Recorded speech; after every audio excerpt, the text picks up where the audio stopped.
Carol obediently drew his chair up to the table. It was daintily set. There was even a little vase of flowers, rusty red chrysanthemums, in the center on the embroidered centerpiece. Charlotte spoke of them when she brought in the tea and toast. I suppose I was extravagant, Papa, she said, but I stopped at a florist's in New Sanderson and bought these. They did not cost much, only 10 cents for all these. She took her seat opposite her father and poured the tea.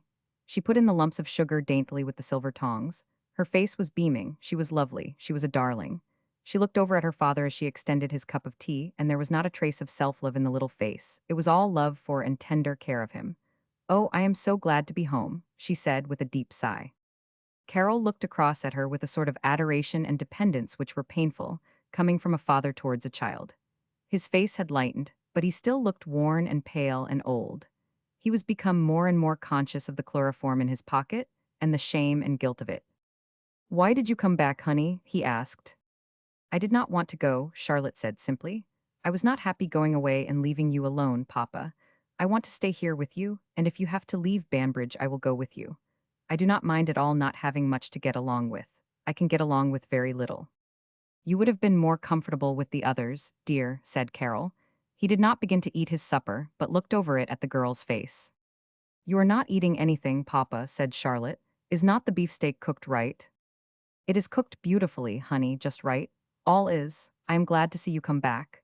You do not just know what it means to me, dear, but I am afraid." Charlotte laughed gaily. "I am not," said she. "Talk about comfort isn't this comfort?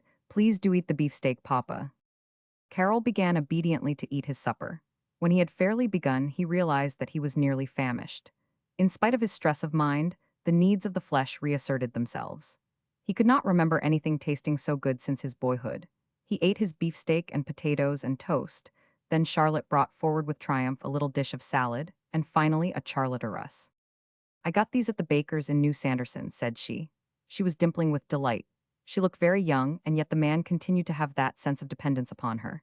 She exulted openly over her supper, her cooking, and her return. "I do not know, but I was very deceitful, Papa," she said, but with glee rather than compunction. "Amy and Anna had no idea that I did not mean to go with them to Aunt Catherine's, and oh, Papa, what do you think I did? What do you?" "What, dear?" "My trunk was packed with some old sheets and blankets and newspaper sand. All my clothes are hanging in my closet upstairs."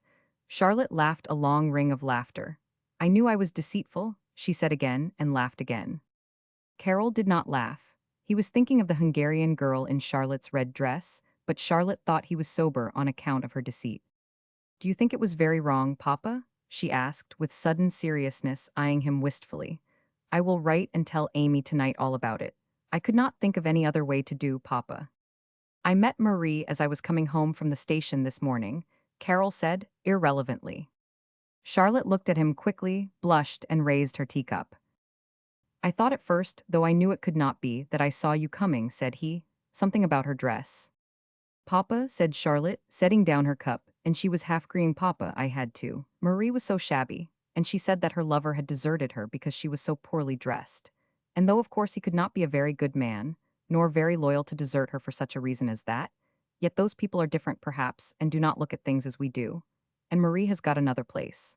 But she didn't have any money, you know, and she did not really have a dress fit to be seen, and that dress I gave her I did not need at all. I really did not, Papa. I have plenty besides, and so I gave it to her, and my little Eton jacket, and I told her she would certainly have every cent we owed her, and she seemed very happy.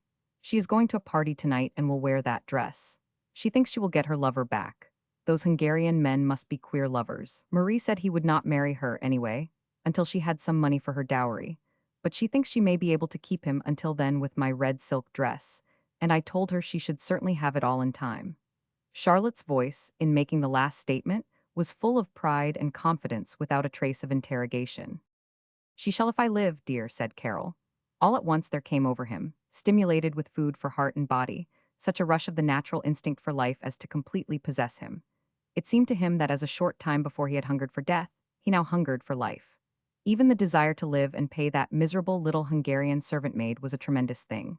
The desire to live for the smallest virtues, ambitions, and pleasures of life was compelling force. "I have something beautiful for breakfast tomorrow morning, Papa," said Charlotte, "and I know how to make coffee." And he felt that it was worth while living for tomorrow morning's breakfast alone. No doubt this state of mind, as abnormal in its way as the other had been, was largely due to physical causes, to the unprosaic quantity of food in a stomach which had been cheated of its needs for a number of days. The blood rushed through his veins with the added force of reaction, supplying his brain.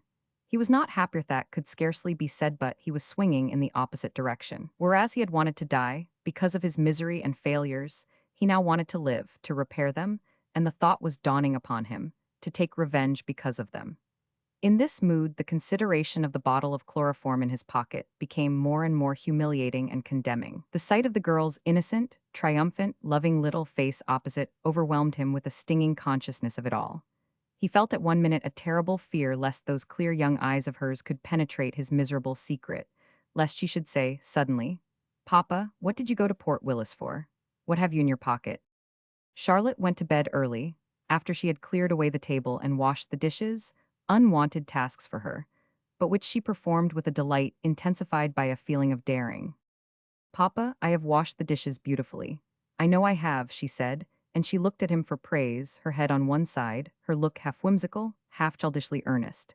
"I do not see why it is at all hard work to be a maid," said she. "There are other things to do, dear, I suppose," Carol said. "I think I could easily learn to do the other things," said she. "I do not quite know about the washing and ironing, and possibly the scrubbing and sweeping." Charlotte surveyed, as she spoke, her hands. She looked at the little pink palms, made pinker and slightly wrinkled by the dishwater. She turned them and surveyed the backs with the slightly scalloping joints and the thin-old fingers. She shook her head. "I do not know," said she again. "I know," Carol said, quickly. "Your father is going to take care of you, Charlotte. It has not yet come to that pass that he is quite helpless." Charlotte did not seem to notice his hurt, indignant tone. She went on reflectively. "It does seem," said she, "as if there were a great many ways of being crippled besides not having all your arms and legs. As if it were really being very much crippled if you are in a place where there is work to be done, and your hands are not rightly made for doing it. Now here I am, and I cannot do Marie's work as well as Marie did it, because she was really born with hands for washing and ironing and scrubbing and sweeping, and I was not. A person is really crippled when she is born unfitted to do the things that come her way to be done, is not she, Papa?" "There is no question of your doing such things, Charlotte," Carol said again, and Charlotte looked at him quickly.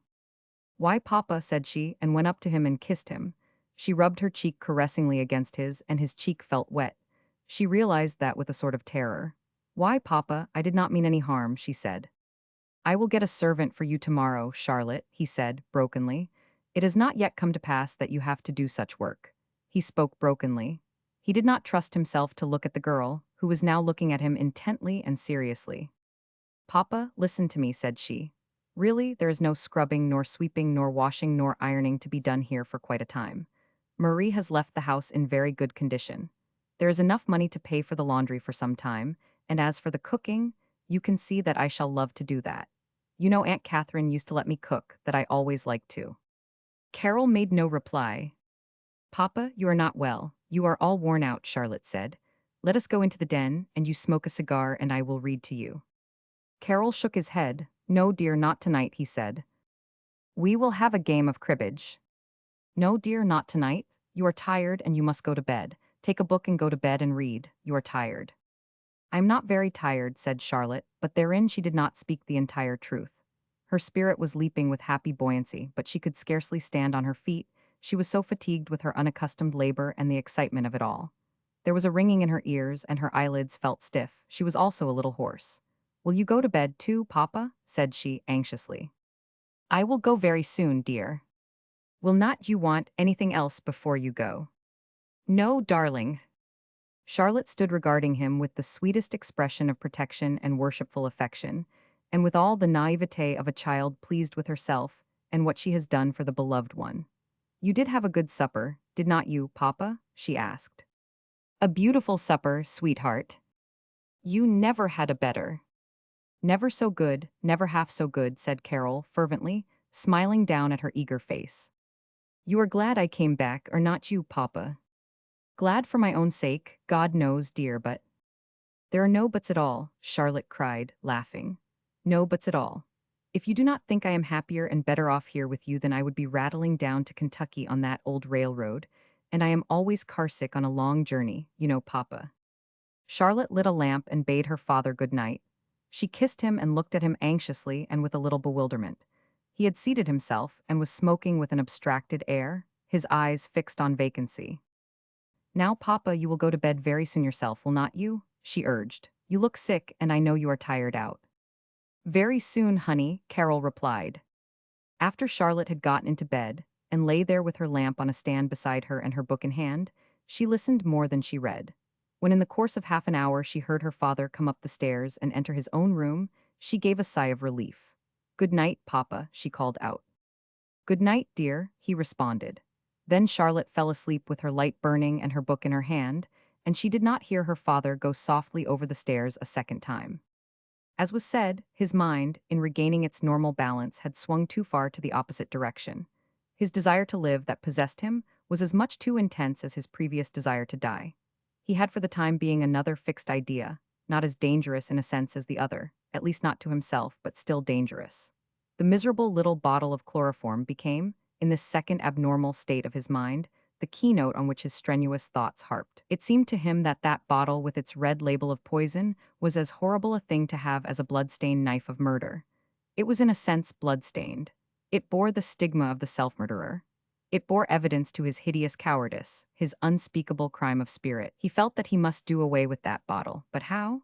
After he was in his room and the door locked, he took the bottle from its neat wrapper of pink paper and looked at it. It seemed like an absurdly easy thing to dispose of, but it did not, when he reflected, seem easy at all.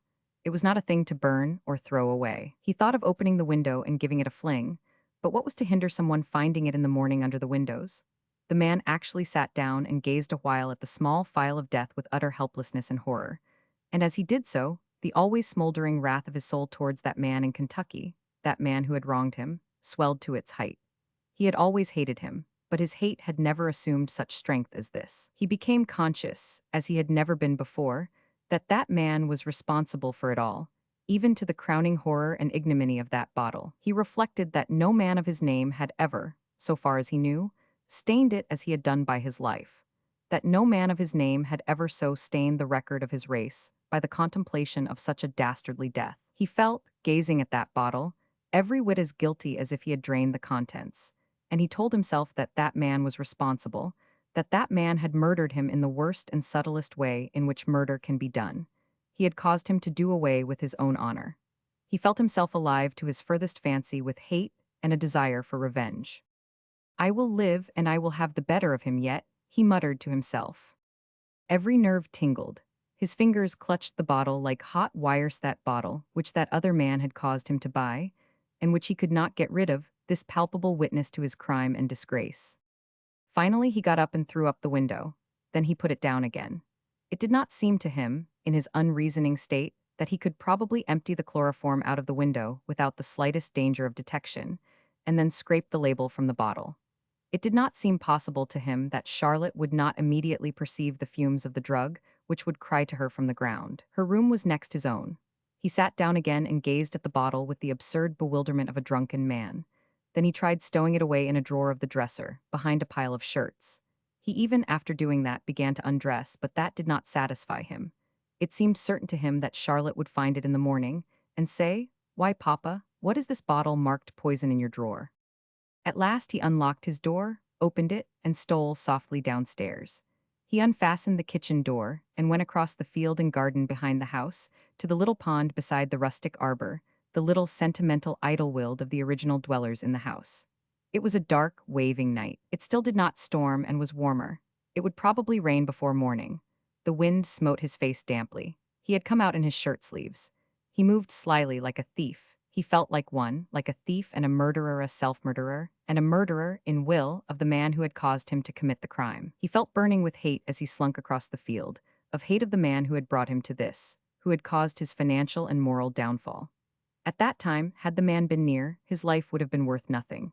Carol thought, as he hurried on, holding fast to the bottle, how he could overthrow him, uncork the bottle and hold it to his face, that he might inhale the death he had meted out to him. It seemed to him like the merest instinct of self-defense. He stumbled now and then over the tangle of dry vines in the garden, among the cornstalks.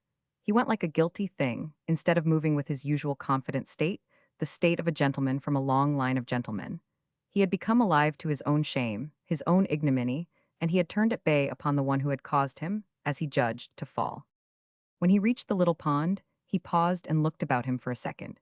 It was a desolate spot at that time of year and that hour. The little sheet of water gleamed dully like an obscured eye of life. The trees waved their slender arms over it. Something about the summer house creaked as a damp wind blew on his face. He saw through the trees a faint gleam of light from a house window farther down the road. He heard a rustle in the undergrowth on his right, probably a stray cat or a bird. He stood there holding the bottle of chloroform and hating that man. Then he raised his arm and flung the thing into the pond. There was a splash which sounded unnaturally loud, as if it could be heard a long distance. Then Carol turned and went home across the field. The evidence of his guilt was hidden away out of sight, but the memory and consciousness of it was in his very soul and had become a part of him, and his hate of the man who had brought him to it stalked by his side like a demon across the fields. Chapter 34.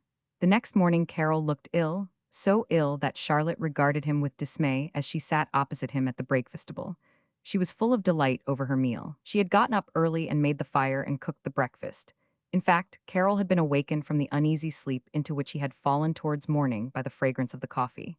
He opened his eyes, and it took him some time to adjust himself to his environment, so much had happened since the morning before.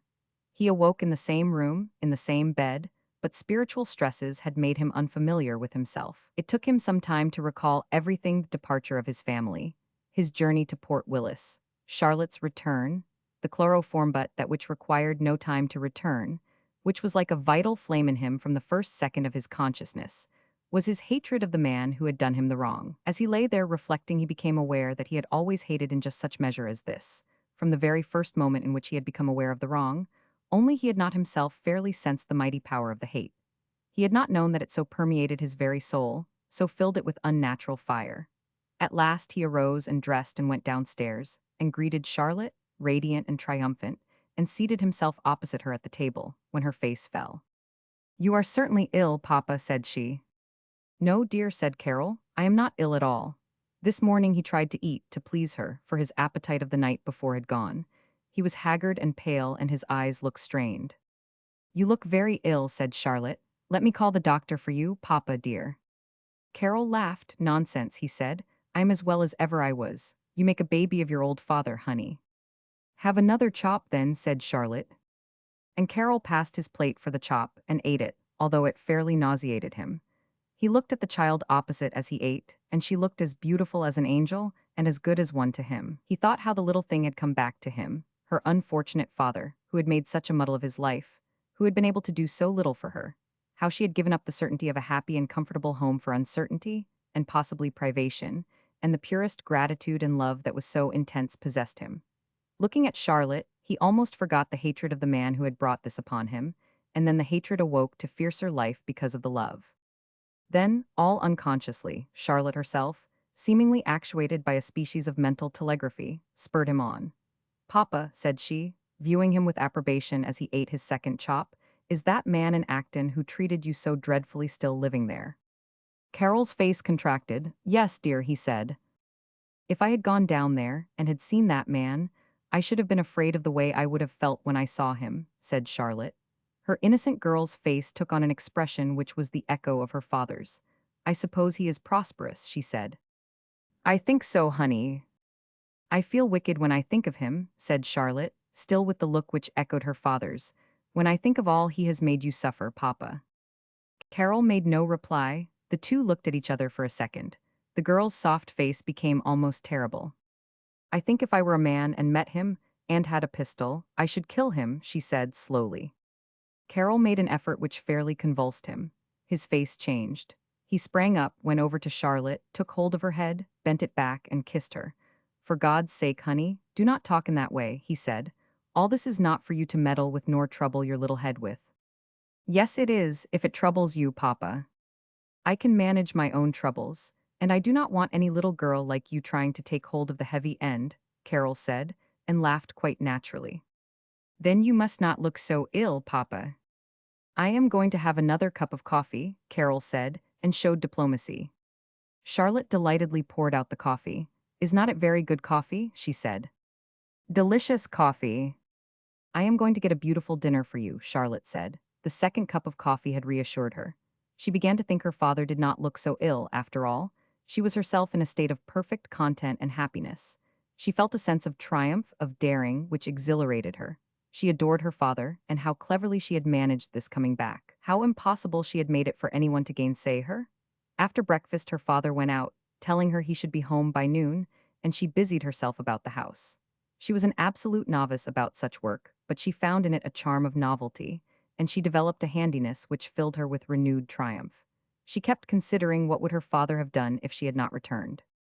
He would have had no supper when he came home last night. Charlotte said no supper, for he evidently was not going to the inn, and the fire was out. How dreadful it would have been for him.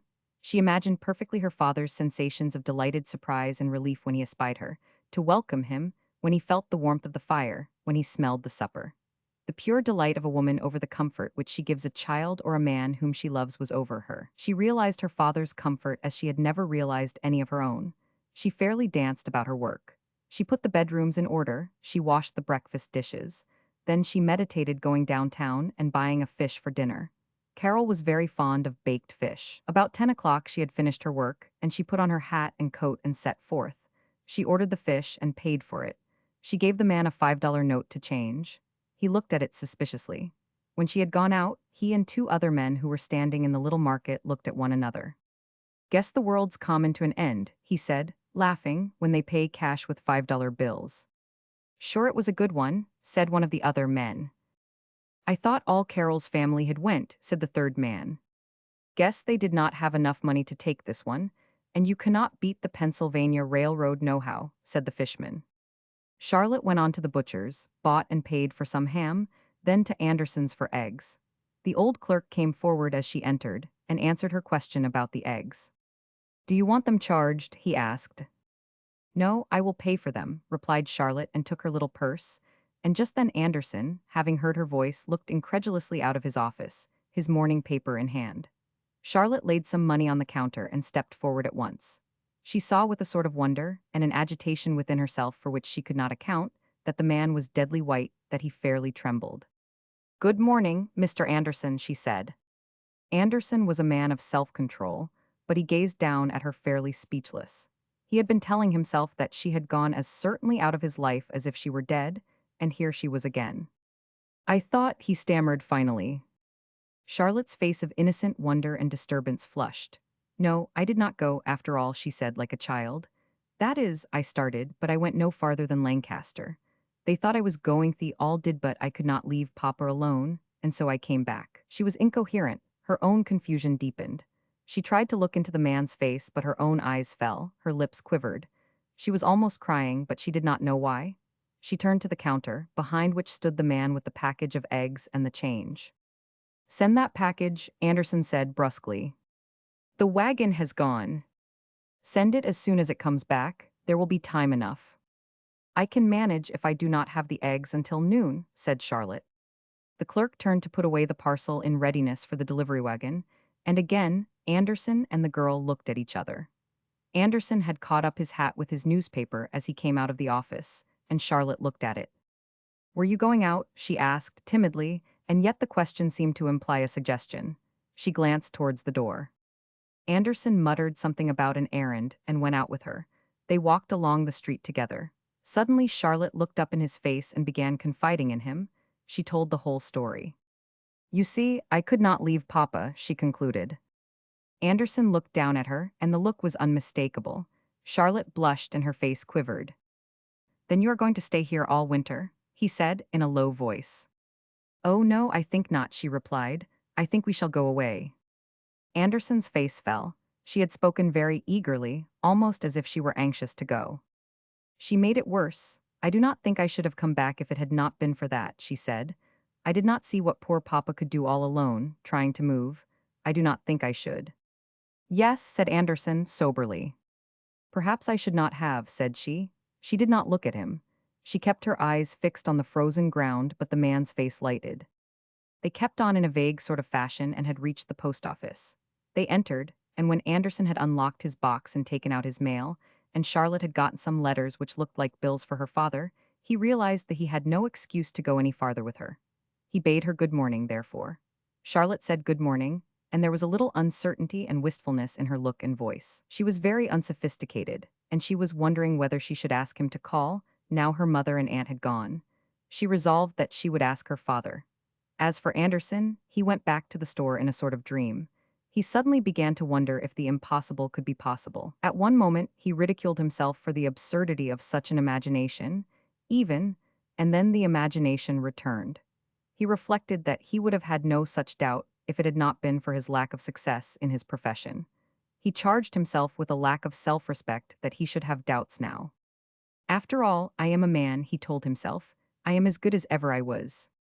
Then he considered, and rightly, that it was not his own just estimate of himself which was to be taken into consideration in a case of this sort, but that of the people. He realized that a girl brought up as Charlotte Carroll had been might, knowing, as she must finally know, her own father to be little better than a common swindler, not even dream of the possibility of marrying a grocer. He had to pass his old office on his way home to dinner that noon, and he looked at it with more regret than he had ever done since leaving it.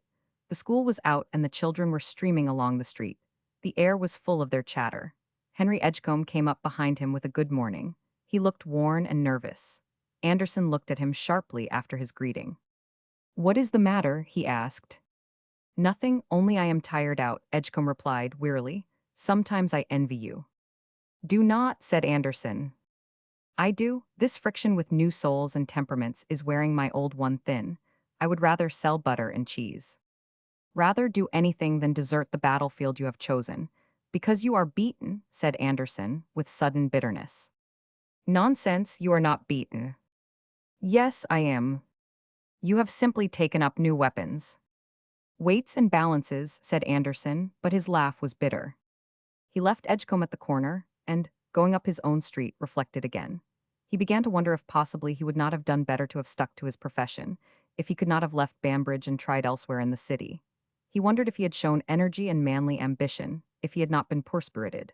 When he reached home, his mother eyed him anxiously and asked if he were 99.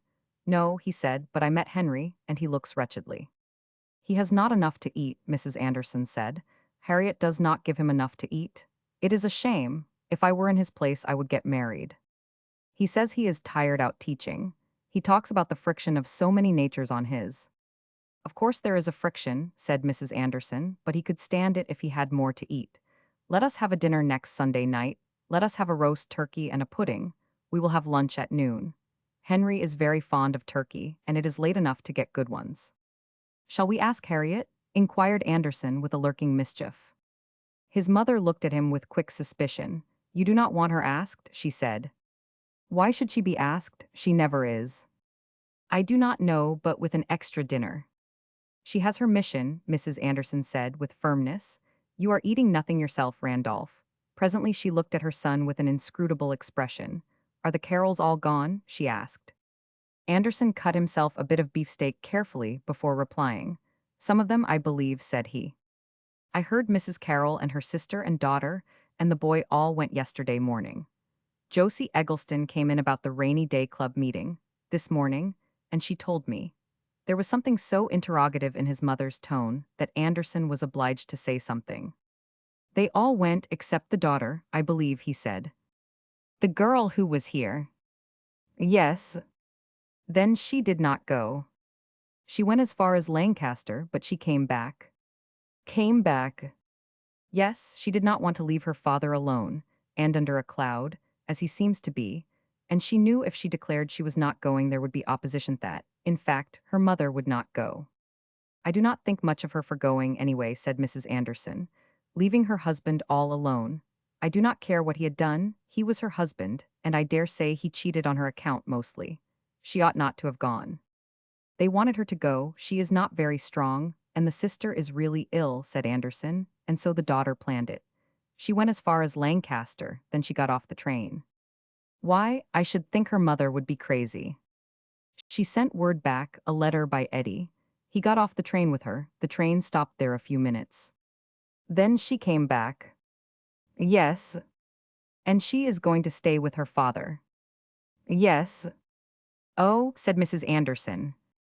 After dinner Anderson sat beside the sitting-room window with his noon mail, as was his custom, for a few minutes before returning to the store, and his mother came up behind him. She stroked his hair, which was thick and brown, and only a little gray on the temples. She is a very pretty girl, and I think she is a dear child to come back and not leave her father alone, she said. Anderson did not look up, but he leaned his head caressingly towards his mother. I have been thinking, said she.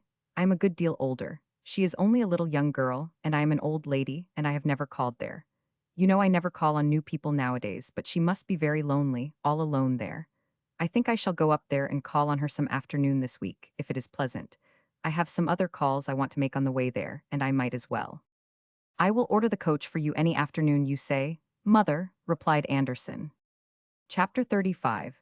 It was the next day but one that Mrs. Anderson, arrayed in her best, seated in state in the Roddy coach, was driven into the grounds of the Carroll house. Charlotte answered her ring.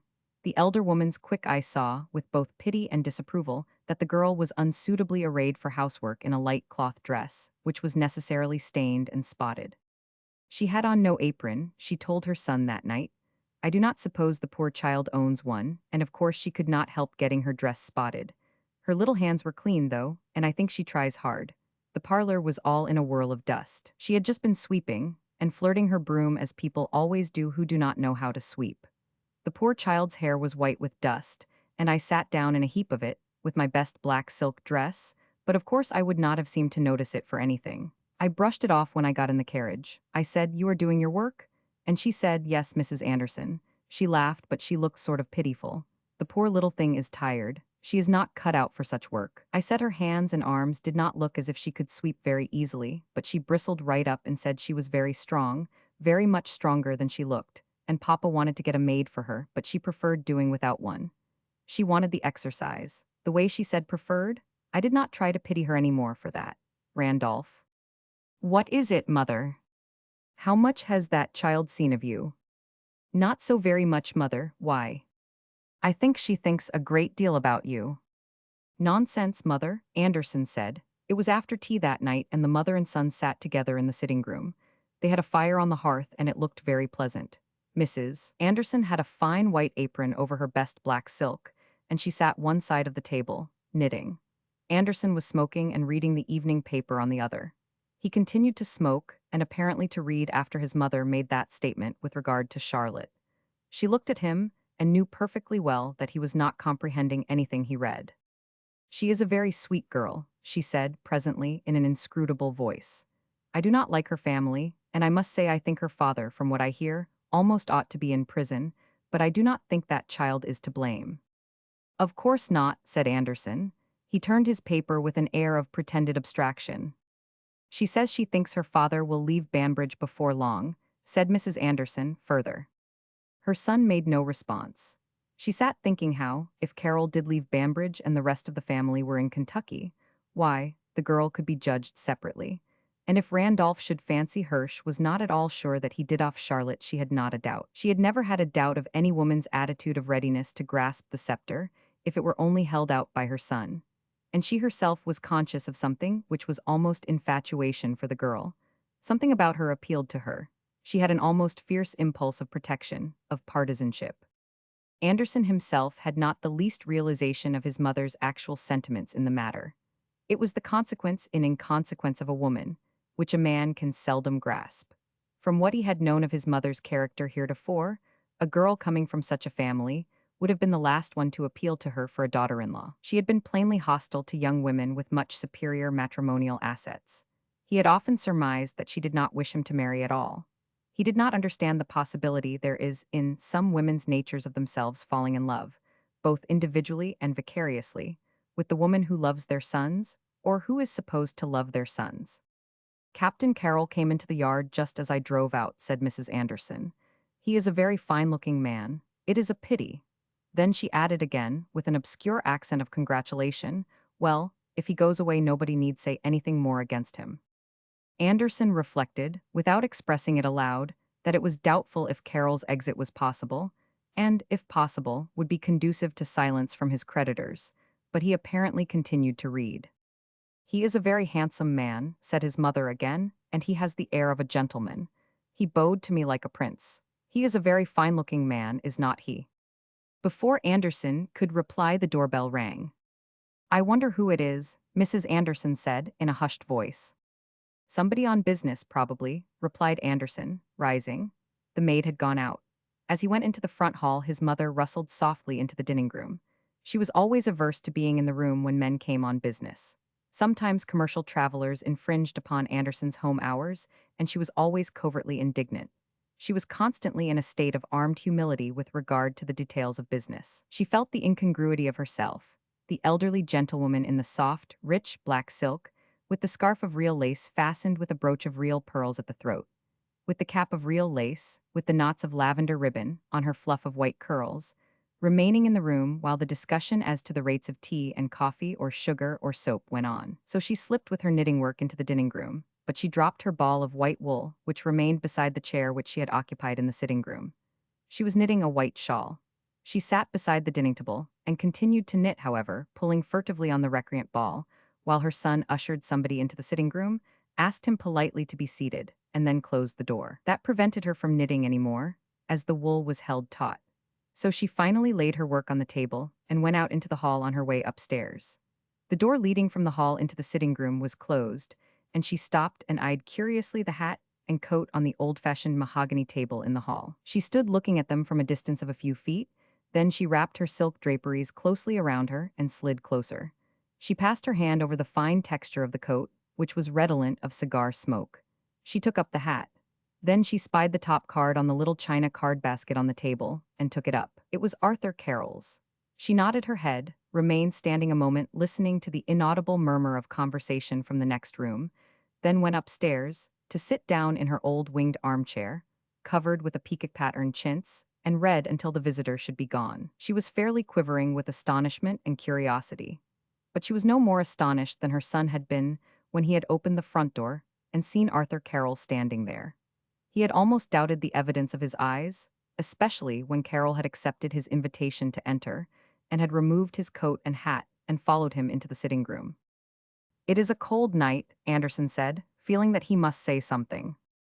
"Very, for the season," replied Carroll, "and I have not yet, in spite of my long residence north, grown sufficiently accustomed to the heated houses and unheated out-of-doors to keep my topcoat on inside, even if I remain only a few minutes." The sumptuous lining of the coat gleamed as he laid it on the hall table. There was something unconquerable, sumptuous, genial, undaunted yet about the man. He had the courtesy of a prince, this poor American who had lived by the exercise of his sharper wits on his neighbors' dull ones, if report said rightly. And yet Anderson, as he sat opposite Carroll, and they were both smoking in a comrade-like fashion, doubted. There was something in the man's face which seemed to belie the theory that he was a calculating knave. His face was keen, but not cunning, and moreover, there was a strange, almost boyish sanguineness about it which brought Eddie forcibly to mind. It was the face of a man who might dupe himself as well as others, and do it with generous enthusiasm and self-trust. It was the face of a man who might have bitter awakenings, as well as his dupes, but who might take the same fatuous, happy leaps to disaster again. And yet there was a certain strength, even nobility in the face, and it was distinctly lovable and in no weak sense. He looked very like Eddie as he sat there, and curiously enough, he spoke almost at once of him. "I believe you were a friend of my son, Mr. Anderson," he remarked with his pleasant, compelling smile.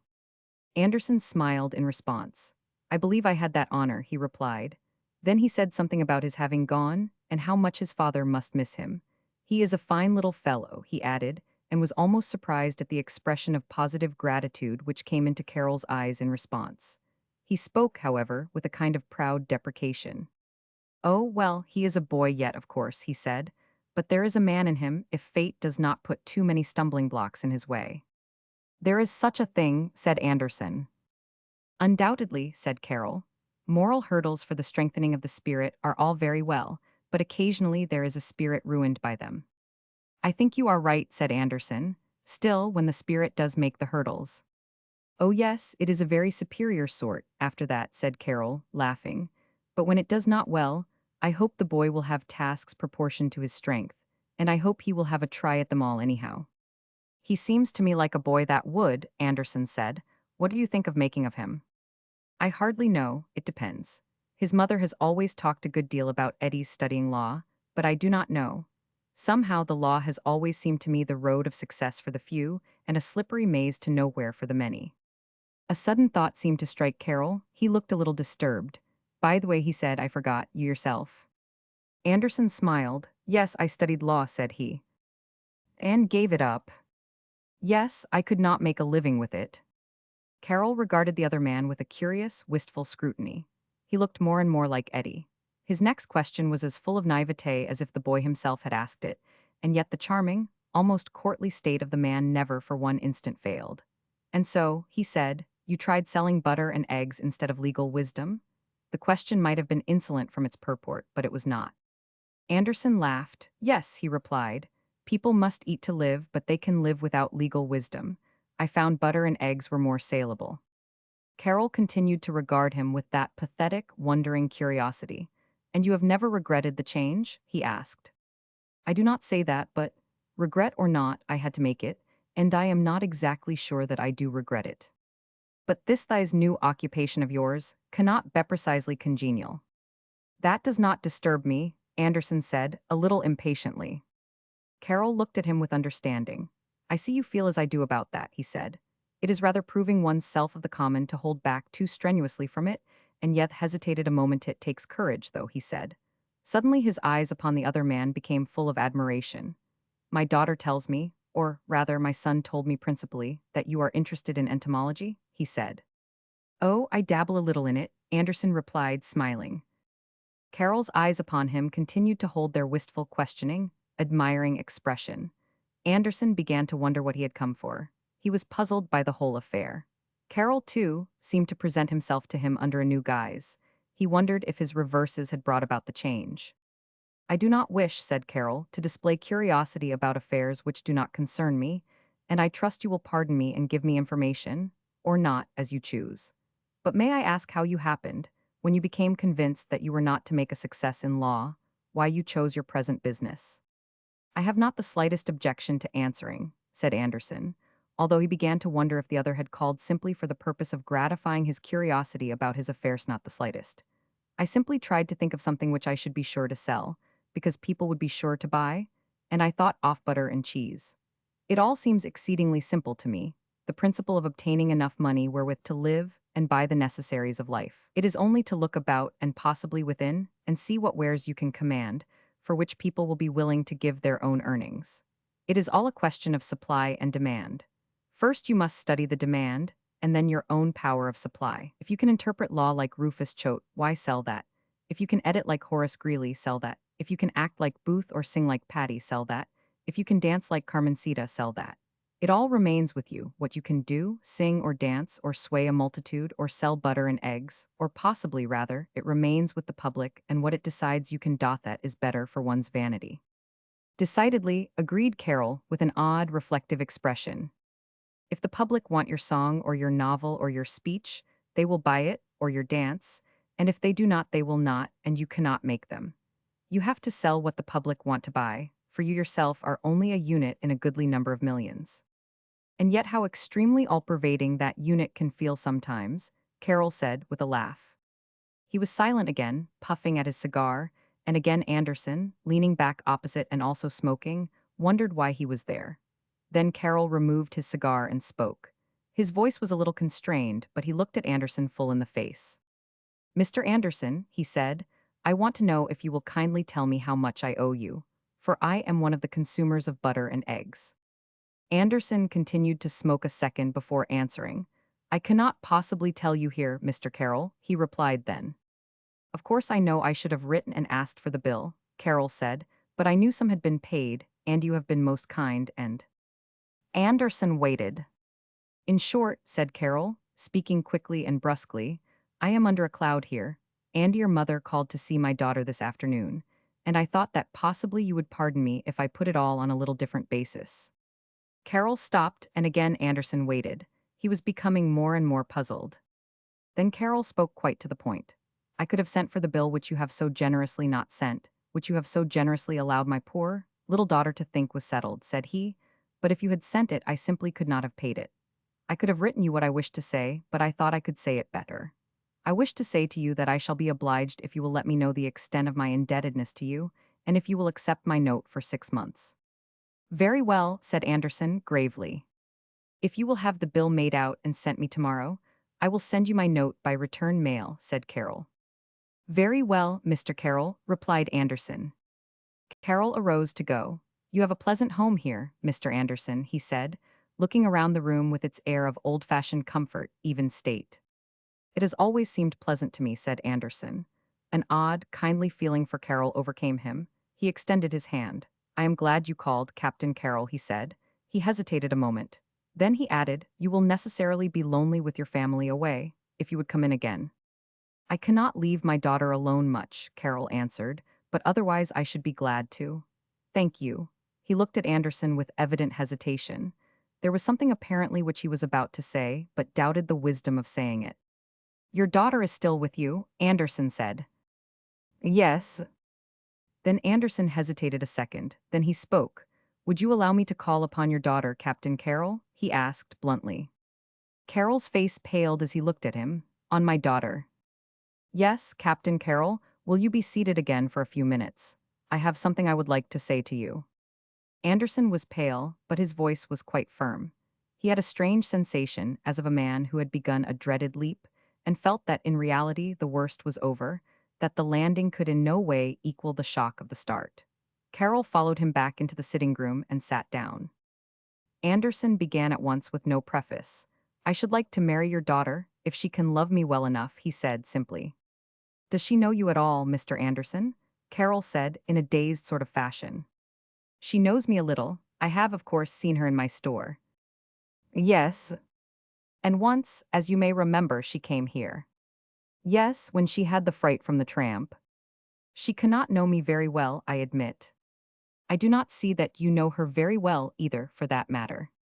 I know her well enough, said Anderson. I have no doubt as far as I am concerned. My only doubt is for her, not only whether she can care sufficiently for me, but whether, if she should care, it would be the best thing for her. I am much older than she. I can support her in comfort, but not in luxury, probably never in luxury.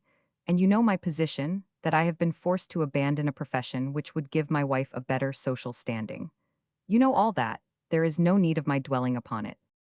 Anderson said that with an indescribable pride, and yet with a perfect acquiescence in the situation. He looked at Carol, who remained quite pale, looking at him with an inscrutable expression of astonishment. Finally, he smiled a little. As they say in the comic column, this is so sudden, Mr. Anderson, he said. I can well imagine so, Anderson replied, smiling in his turn. It is rather sudden to me. Nothing was further from my intention than to say this tonight. Carol looked at him soberly. Mr. Anderson, it all depends upon the child, he said. If Charlotte likes you, that is all there is to be said about it. You are a good man and you can take care of her. As far as the other goes, I have no right to say anything. Frankly, I should prefer that you had succeeded in your profession than in your present business, on her account. So should I, said Anderson gloomily. But it is all for her to decide. Come and call and let matters take their course, but I shall say nothing to her about this. A girl like Charlotte is a sensitive thing. Call and see. As far as I am concerned, Carol paused a second. Then he rose and held out his hand. I have no reason whatever to object to you as a husband for my daughter, and my son-in-law, he said. Thank you, said Anderson.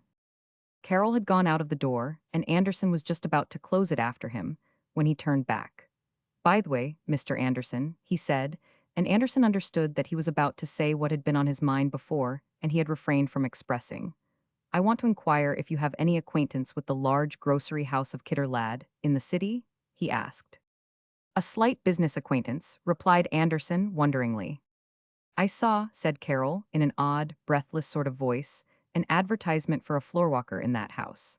I wondered, in the event of my applying for it, if you would be willing to give me a letter of introduction to one of the firm, if you were sufficiently acquainted.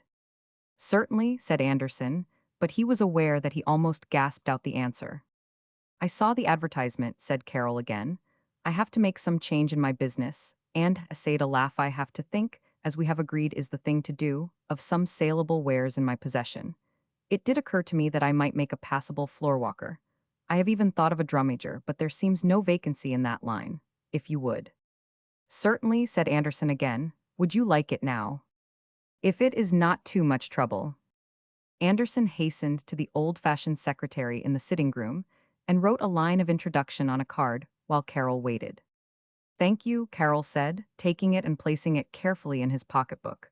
The two men shook hands again. Carol went with his stately stride down the street. It was snowing a little. Anderson thought idly how he had not offered him an umbrella. As he saw the flakes driving past the electric light outside as he pulled down the window curtains, but he was as yet too dazed to fully appreciate anything. He was dazed both by his own procedure and by that of the other man. It was as if two knights in a mock tourney had met, both riding at full speed. He had his own momentum and that of the other in the shock of meeting. His mother's door opened as he went upstairs with his night lamp, and her head in a white lasso-trimmed cap, for she still clung to the night gear of her early youth, peered out at him. "Who was it?" she asked softly, as if the guest were still within hearing. "Captain Carroll." "No." "He came on business." "He stayed quite a while. You had a little call with him." "Yes, mother." She still looked at him, her face of gentle, wistful curiosity, dimly visible between the lace ruffles of her nightcap, in the door. "He spoke of your calling there this afternoon, and he seemed much pleased," Anderson said. "Did he?" "Yes." "Well, good night, dear," said Mrs. Anderson, with an odd, half-troubled but rather enjoyable sigh. Her son kissed her, and she disappeared. She got back into bed and put her lamp out. The electric light outside streamed into her room and brought back to her mind moonlight reveries of her early maidenhood. She remembered how she used, before she ever had a lover, to lie awake and dream of one. Then she fell to planning how, in the event of Randolph's marrying, the front chamber could be refurnished, and the furniture in that room put in the northwest chamber, which was sparsely furnished and little used except for storage purposes. Then the northwest room could be the guest chamber, and Randolph's present room would answer very well for his books, and would be a study when the bed was taken down. She had the front chamber completely refurnished when she fell asleep, and besides had some exciting and entirely victorious feminine tilts with sundry women friends who had ventured to intimate that her son had made an odd matrimonial choice. It was quite a cold night, and she wondered if that child had sufficient clothing on her bed. She was in reality, in her own way, as much in love with the girl as her son. Chapter 36. Carol, in the ensuing weeks, living alone with Charlotte, endured a species of mental and spiritual torture, which might have been compared with the rack and wheel of the Inquisition. It seemed to Arthur Carroll in those days as if torture was as truly one of the elements incumbent upon man's existence as fire, water, or air. He got an uncanny fancy that if it ceased he would cease. He had all his life, except in violent stresses, that happy, contented with desuit the moment temperament popularly supposed to be a characteristic of the butterfly over the rose. But deprive the butterfly of the rose, and he might easily become a more tragic thing than any in existence. Now Carroll was deprived of his rose, he could get absolutely none of the sweets out of existence from whence his own individuality manufactured its honey. Even Charlotte's presence became an additional torment to him, dearly as he loved her, and as thoroughly as he realized what her coming back had done for him, from what it had saved him. She had given him the impetus which placed him back in his normal condition.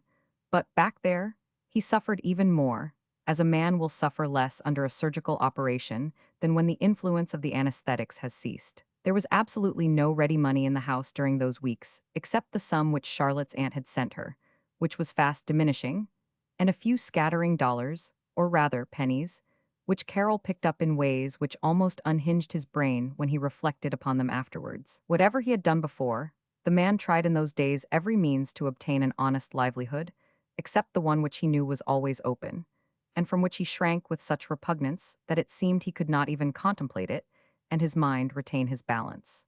In his uneasy sleep at night, he often had a dream of that experience which had yielded him money, which might yield him money again. He saw before him the sea of faces, of the commonest American type, of the type whose praise and applause mean always a certain disparagement. He saw his own face, his proud, white face with the skin and lineaments of a proud family, stained into the likeness of a despised race. He heard his own tongue forsaking the pure English of his fathers for the soft thickness of the Negro, roaring the absurd sentimental songs. He saw his own stately limbs contorted in the rollicking, barbaric dancing and awoke with a cold sweat over him. He knew all the time that that was all was left to him, but he snatched at everything. He could not obtain the floorwalker position of which he had spoken to Anderson. He thought that possibly his fine presence and urbane manner might recommend him for a place of that sort, but it was already filled. He went to several of the great department stores and inquired if there was a vacancy. He felt that the superintendents to whom he applied regarded his good points as he might have regarded the good points of a horse. One of them told him that if he would give his address, he would be given the preference whenever a vacancy occurred. Carol knew that he was mentally appraised as a promising person to direct ladies to ribbon and muslin counters. He looked at another floorwalker strutting up and down the aisle and felt sure that he could do better, and all this amused contempt for himself deepened and bored its way into his very soul. He always asked himself, with the demand of an unpitying judge, if he could not have done better for himself if he had begun at once. If he had not at the first failure drifted with no resistance, with the pleasant, easy, devil-may-careness which was in his nature, along with the sterner stuff which was now upheaving and asserting itself, and taken what he could, how he could. He had not, after all, had an absolutely unhappy home, although it had been founded on the sands, and although that iron of hatred of the man who had done him the wrong had been always in his soul. The life he had led had been not one of active and voluntary preying upon his fellow men. It had been only the life of one who must have the sweets of existence for himself and those he loved, and he had got them, even if the flowers and the fruit hung over the garden walls of others. Now it suddenly seemed to him that he could no longer do it, as he had done, even if the owners of the fruit and flowers should be still unawares. Curiously enough, the old Pilgrim's Progress which he had read as a child was very forcibly in his mind in these days. He remembered the child that ate the fruit that hung over the wall, and how the gripes, in consequence, seized him. Something very like the conviction of sin was over the man, or, rather, a complete consciousness of himself and his deeds, which is, maybe, after all, the true meaning of the term. It was true that the self-knowledge had seemed to come, perforce, because it was temporarily out of his power to transgress farther. In other words, because he was completely found out. But all the same, the knowledge was there. He saw himself just as he was, had been a great man goaded on always by the small, never-ceasing prick of hatred, with the sense of injury always stinging his soul, living as he chose, having all that he could procure, utterly careless whether at the expense and suffering of others or not. Now, for the first time, he began to adjust himself in the place of others, and the adjusting produced torment from the realization of their miseries, and worse torment from realization of his own contemptibility. It really seemed as if all positions which might have been in some keeping with the man and his antecedents were absolutely out of his reach. Not a night but he read the advertising columns until he was blind and dizzy. Every morning he went to New York and hunted. The first morning he had taken the train, he had actually to assure some of his watchful creditors that he was going to return. Then all day he wandered about the streets, making one of long lines of applicants for the vacant positions. One morning he found himself in the line with William Albright. He recognized unmistakably the meek, bent back of the old clerk 3 ahead of him in the line. A bookkeeper had been advertised for in a large wholesale house, and there were perhaps 40 applicants all awaiting their turn. His first impulse, when he caught sight of his old clerk, was to leave the line himself. Then the nobility which was struggling for life within him asserted itself and made him ashamed of his shame. He stood still with his head a little higher and moved on with the slowly moving line of men which crawled towards the desk like a caterpillar. He saw Albright turn away, rejected with a feeling of pity. The old man looked dejected. Carol reflected with a sensation of pride that at least he did not owe him. He himself was rejected promptly after he had owned to his age. The man 4 behind him was chosen. He was a very young man, scarcely more than a boy, unless his looks belied him. He was distinctly handsome, with the boy-doll style of beauty-curly, dark hair, rosy cheeks, and a small, very carefully tended mustache. He wore a very long and fashionable coat, and was evidently pleasantly conscious of its flop around his ankles. His handsome face wore an expression of pert triumph as he passed on into the inner office. Carol, who had lingered with an idle curiosity to ascertain who was the successful applicant, heard a voice so near his ear that it whistled. The voice was exceedingly bitter, even malignant. "That's the way it goes these times. That's the way it always goes," said the voice. Carol turned and gazed at the speaker, a man probably older than himself. If not, he looked older, since his hair was quite white and his carriage not so good. "The employers nowadays are a pack of fools," said the man.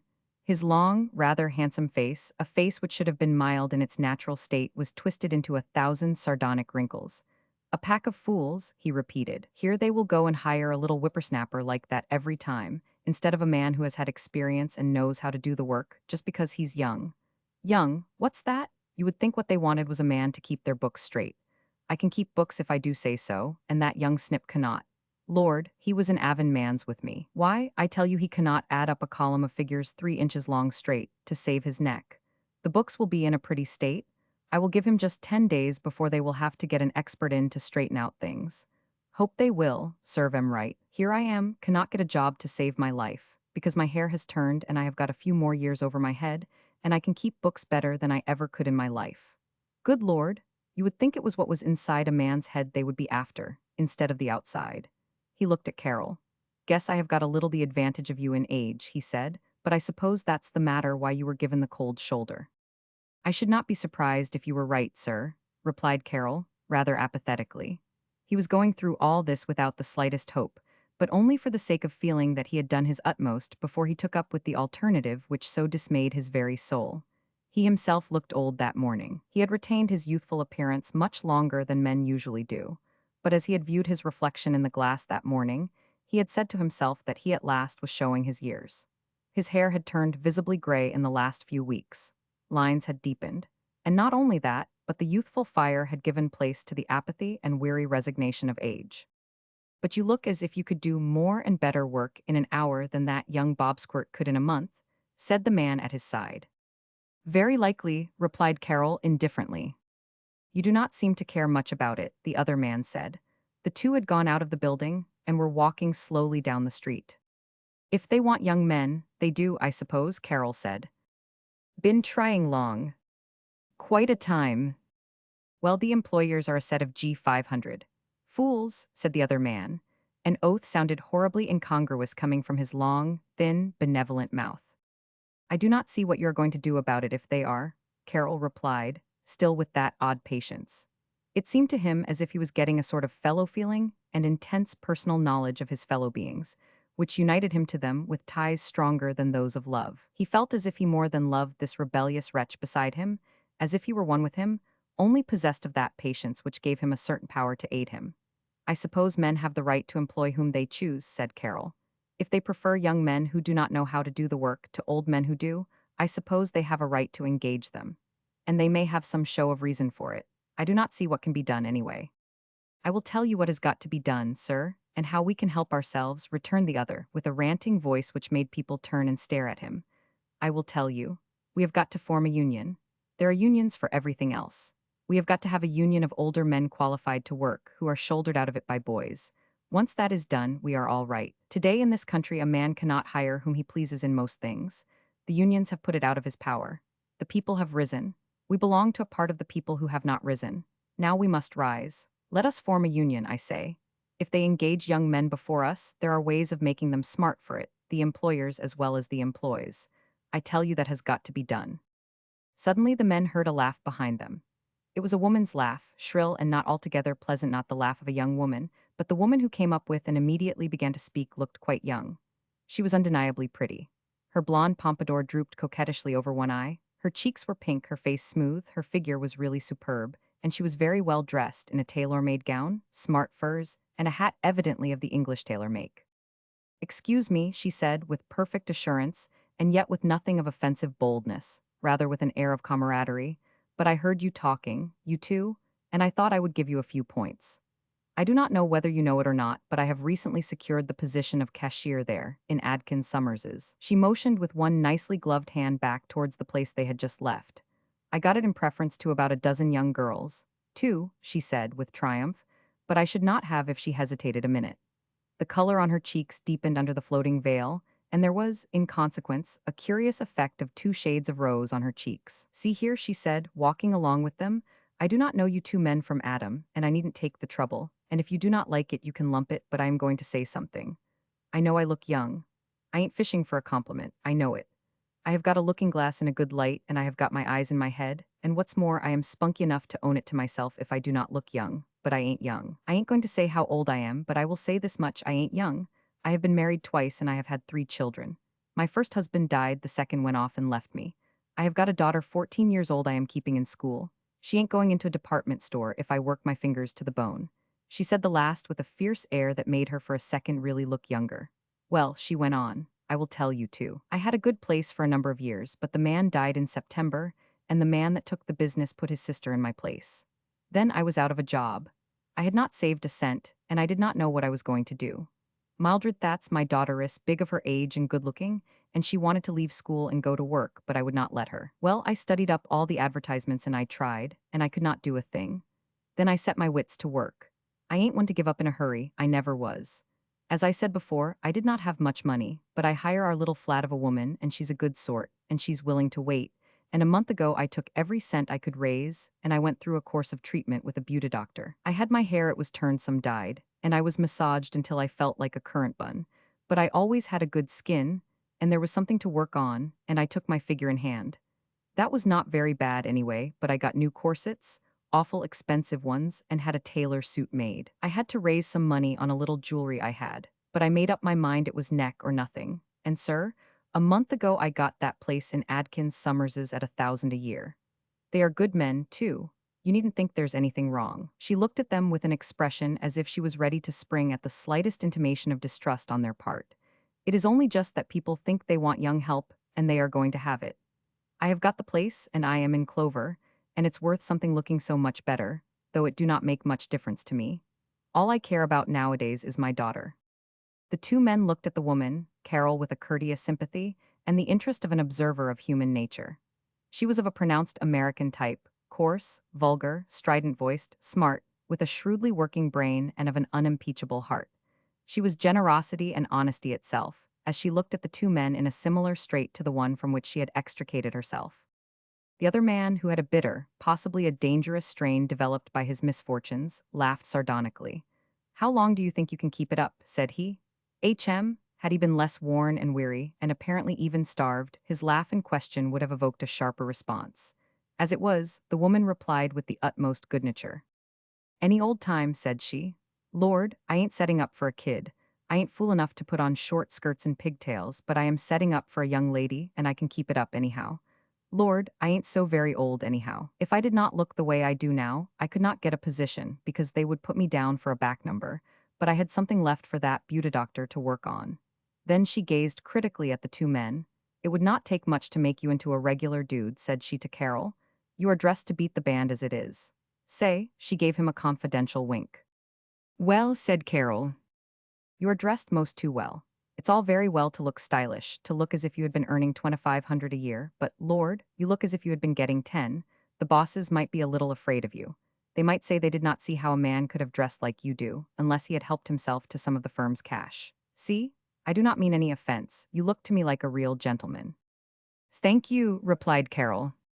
"If I was you, I would put on a pair of pants not quite so nicely creased, and I would sell that overcoat and get a good style ready-made one.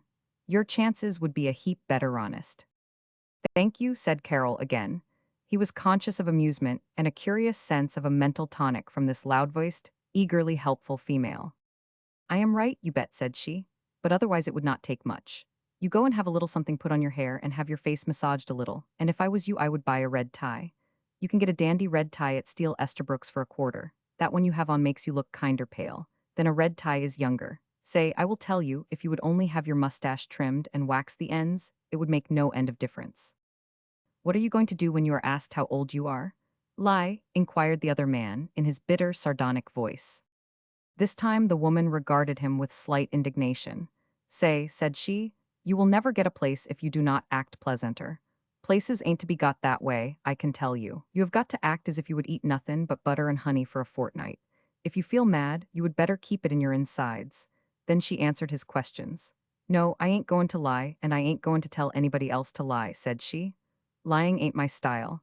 But it ain't anybody's business how old you are, anyhow. I do not know what right a man that I go to get a place from has got to ask how old I be. All he has any right to know is whether I ain't too old to do my work. I do not lie. No, siree. All I say is, and kinder laugh, well, call it 25, or you might call it 30, and with some, again, you might call it 32 or 3. That ain't lyin' if I know what lyin' is." As the woman spoke, her face assumed precisely the mischievous, challenging smile with which she had replied to similar questions. Carol laughed, and the other man also, although grudgingly. "Well," he said, "there's different ways of looking at a lie. It would not be any manner of use for you to say you would not see 28 again, no matter how much you got fixed up," the woman retorted. "But I guess you can get something, if it ain't quite so good. I have a gentleman friend who is over 50 and who said he was 37, and he got a dandy place last week. But I tell you, you will have to hustle mourn this other gentleman. You are bald, ain't you? I do not know what that has got to do with it, growled the man, and he tried to quicken his pace, but she kept up with him. It's got a good deal to do with it, said she.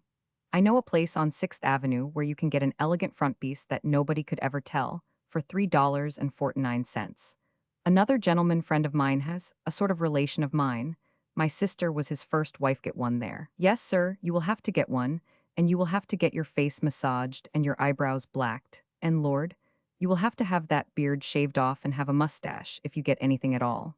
Lord, you look as if you would come right out of the Old Testament. I do not see why you are wasting your time hanging around offices for, without you see to that, first of all. I should think your wife would tell you, but I suppose she's the same sort. Now, as for you, she added, turning again to Carol, if you just get polished up a little bit, say, here's the card of my beauty doctor. She produced a card from an ornate wristband. You'll look dandy. Suddenly the woman, with a quick goodbye, turned to cross Broadway, but her good nature and sympathy had something fine and inexhaustible, for even then she turned back to look encouragingly upon the older, soured, bitter, ungrateful man with Carol, and she said, you go long with him, and I guess you will get a place too. Goodbye. With that she was gone, passing as straight as if she owned an unassailable right of way through the press of vehicles. Just as she gained the opposite sidewalk, a fire engine thundered up. She had a close call from that, Carol said. His face had altered, he still looked amused. That woman could not get run over if she tried, said the other man. There ain't nothing made in the country that can run over her. It's women like her that's keeping men out of the places that belong to them by right. I am afraid there was some truth in her theory and her advice, Carol said, laughing, and looking after the second engine clanging through the scattering crowd. Well, I guess when I go to buying women's frizzes to wear to get a place, she will know it, said the other man. Good Lord, if it's the outside of the head they want, why do not they get dummies and done with it? I tell you what is needed is a new union. Just at that moment, they reached a restaurant from which came an odor of soup. Carol turned to his companion. I am going in here to get some lunch, he said. I do not know what kind of a place it is, but if you will go with me, I shall take pleasure in. But the man turned upon him fiercely. I ain't got quite so low yet that I have to eat at another man's expense, he said. You needn't think, because you wear a better coat than I do, that the man stopped and nodded his head, speechless, and went on, and was out of sight, but Carol had seen tears in the angry eyes. He went into the restaurant, took a seat at a table, and ordered a bowl of tomato soup. As he was sipping it, he heard a voice pronounce his name, and, glancing up, saw two pretty girls and a young man at a nearby table. He recognized the young man as the one who had been lately in his employ. About the girls he was not so sure, but he thought they were the same who had come to Banbridge to plead for their payment. They all bowed to him, and he returned the salutation. They all had a severe and, at the same time, curious expression. One of the girls whispered to the other, and although the words were not audible, the sharp hiss reached Carol's ears. Wonder what he's doing in this place, she said. The other girl, the elder, craned her neck and observed what Carol was eating. He has not got anything but a bowl of tomato soup, she replied. S'pose he's goin' through the whole bill, said the young man. The three were themselves lunching frugally. One of the girls had also a bowl of tomato soup, the other a large piece of squash pie. The young man had a ham sandwich and a cup of coffee. Smoking was allowed in the place, and the atmosphere was thick with cigarette smoke and a warm, greasy scent of boiling and frying. Carol continued to eat his soup. The three at the other table had nearly finished their luncheons when he entered. Presently they rose and passed him. The young man stopped. He paled a little. His old awe of Carol was over him. In spite of himself, the worshipful admiration he had had for the man still influenced him. The poor young fellow, whose very pertness and braggadocio were simple and childlike, really felt towards the older man, who had been his employer much as a faithful retainer towards a feudal baron. His feeling towards him was something between love and an enormous mental worship.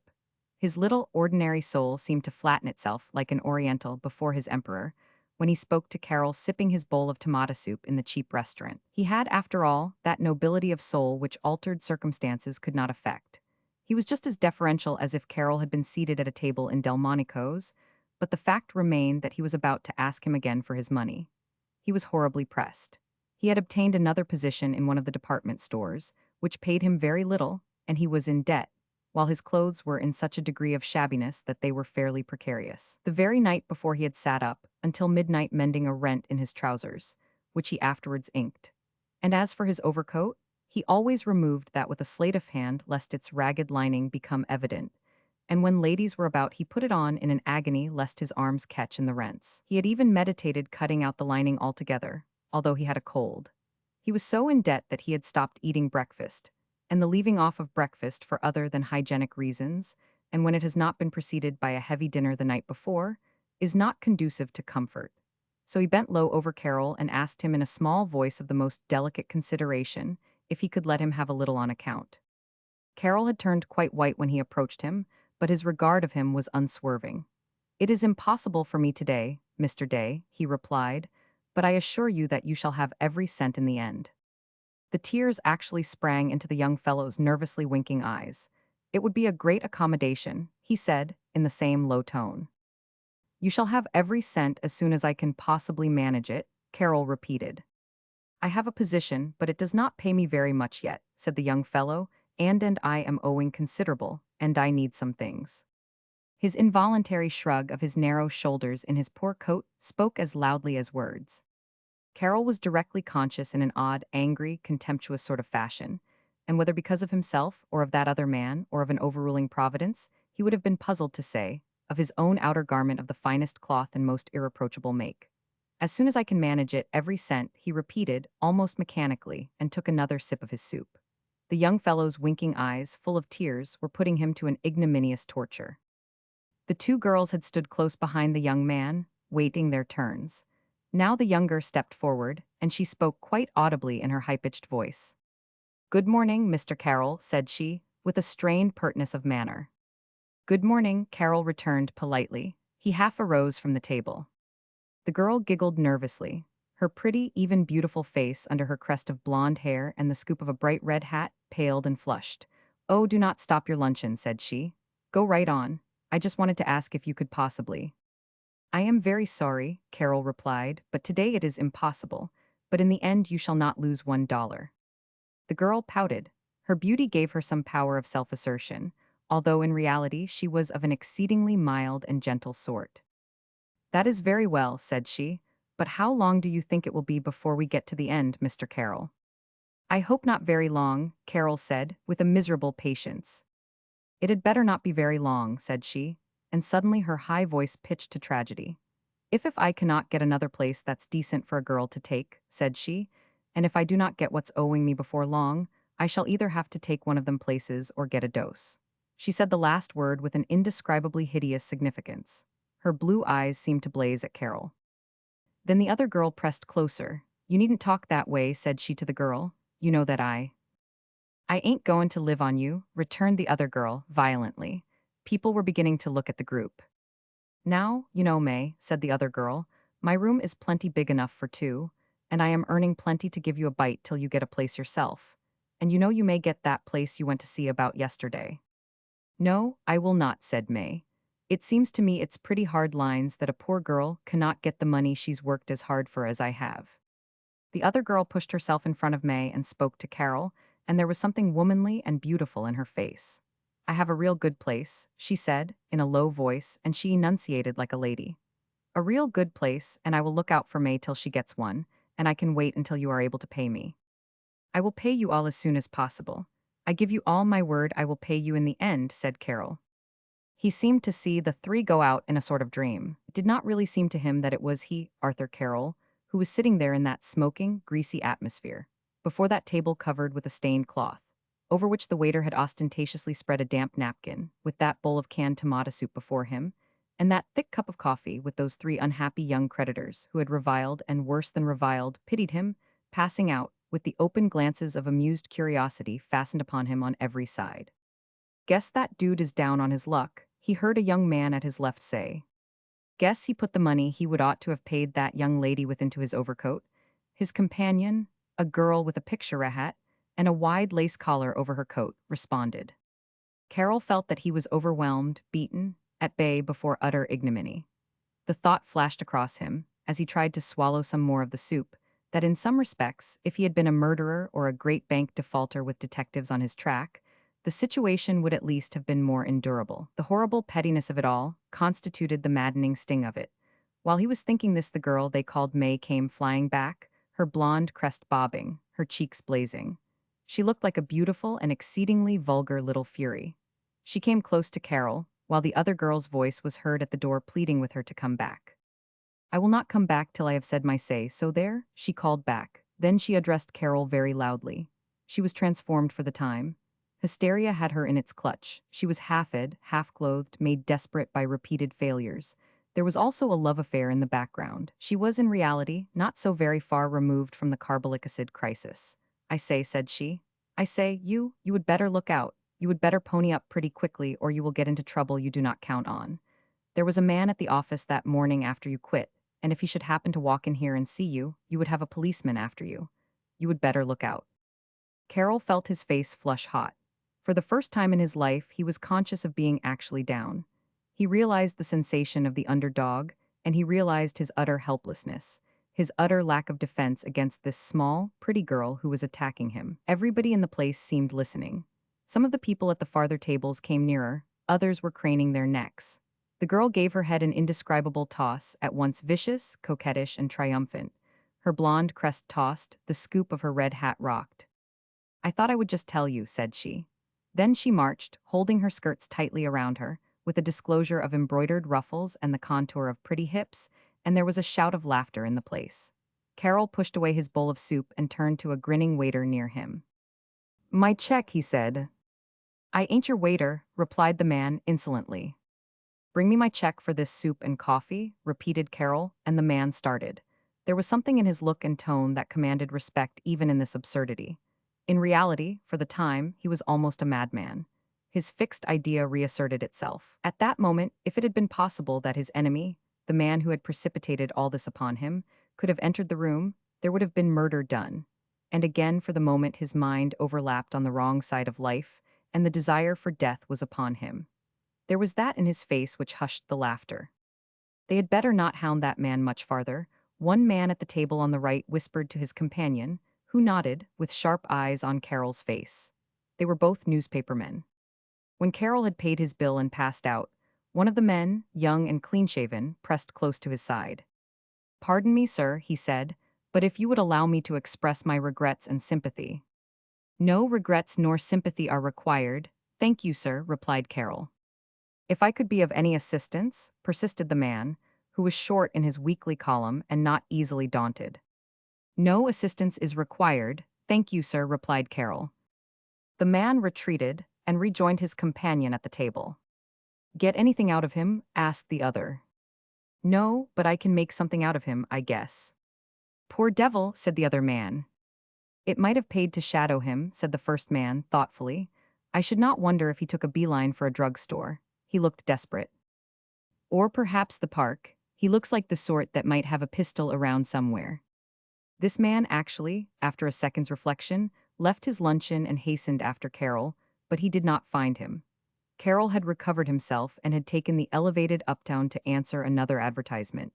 That was one for a bookkeeper, and there was also unsuccessful. Coming out, he stood on the corner, looking at his list. He had written down nearly every want in the advertising columns. Actually, he had even thought of trying for a position as coachman. He certainly could drive and could care for horses, and he considered quite impartially that he might make a good appearance in a livery on a fashionable turnout. He had left now on his list only two which he had not tried. One was for a superintendent to care for a certain public building, a small museum.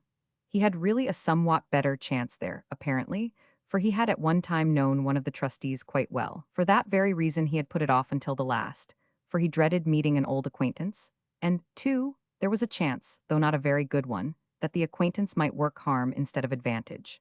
Still, the trustee had been in Europe for several years past, and the chances were that he would know nothing derogatory to Carol which would interfere with his obtaining the position. He reached the building, took the elevator to the floor on which was situated the offices, and curiously enough, the first person he saw, on emerging from the elevator, was the man whom he knew, waiting to ascend.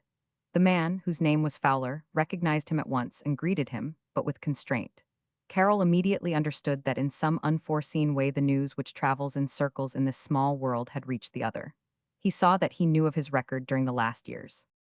I have not seen you for a number of years, Mr. Carroll, said Fowler. No, replied Carol, trying to speak coolly, but that is easily accounted for. You have been abroad most of the time, living in London, have you not? Yes, for 7 years, replied the other. But now I am home in my native land to end my days. Fowler was quite an elderly man, and remarkably distinguished in appearance, clean-featured and white-haired indeed. He had cut quite a considerable figure in certain circles on the other side. He was even taller than Carol, and portly in spite of the sharpness of his features. You are glad to be back in America? Carol said. He was almost forgetting, for the moment, the object of his visit to the place. He had years ago been on terms of social intimacy with this man. If I were not, I would not say so, replied Fowler, with a diplomatic smile. I do not disparage my country nor give another the preference in my speech, until I deliberately take out naturalization papers elsewhere. Carol smiled. By the way, said Fowler, whose handsome face had hard lines which appeared from time to time from beneath his polished surface urbanity, I have not seen you for perhaps 10 years, Mr. Carroll, but I heard from you in an autochthois placet that is, if anything is out of the way in these days. It was in a little Arab village in Egypt. I was going down the Nile with a party, and something went wrong with the boat, and we had to stop for repairs. And there, I found quartered in a most amazing studio, which he had rigged up for himself out of a native hut, and hung with things which looked to me like nightmares. And making studies of the native Egyptians, and, I must say, he seemed to be doing some fine work at last. Evan Dodge. Carroll understood then, perfectly, but he took it calmly. I always felt that Dodge had genuine ability, he said. He has the ability to strike 12, but not to strike it often, said Fowler. However, all his models in that place striking 12 made it easier for him. His work was good, and I think it will be heard from. He had some good tea and a tea kettle, and he made us a cup, and we talked over the home news, Dodge and I and 2 other gentlemen and 3 ladies of the party. You see, Dodge was comparatively fresh from home. He had only been quartered there about a month. Yes, said Carol. He spoke of seeing you quite recently. He said he had had a studio the summer before in Hillfield, where I believe you were living at the time. Nothing could have excelled the smoothness and even sweetness of Fowler's tone and manner. Nothing could have excelled the mercilessness of his blue eyes beneath rather heavy lids and the lines of his fine mouth. Yes, he did have a studio there, assented Carol. I believe that is quite a picturesque country about there.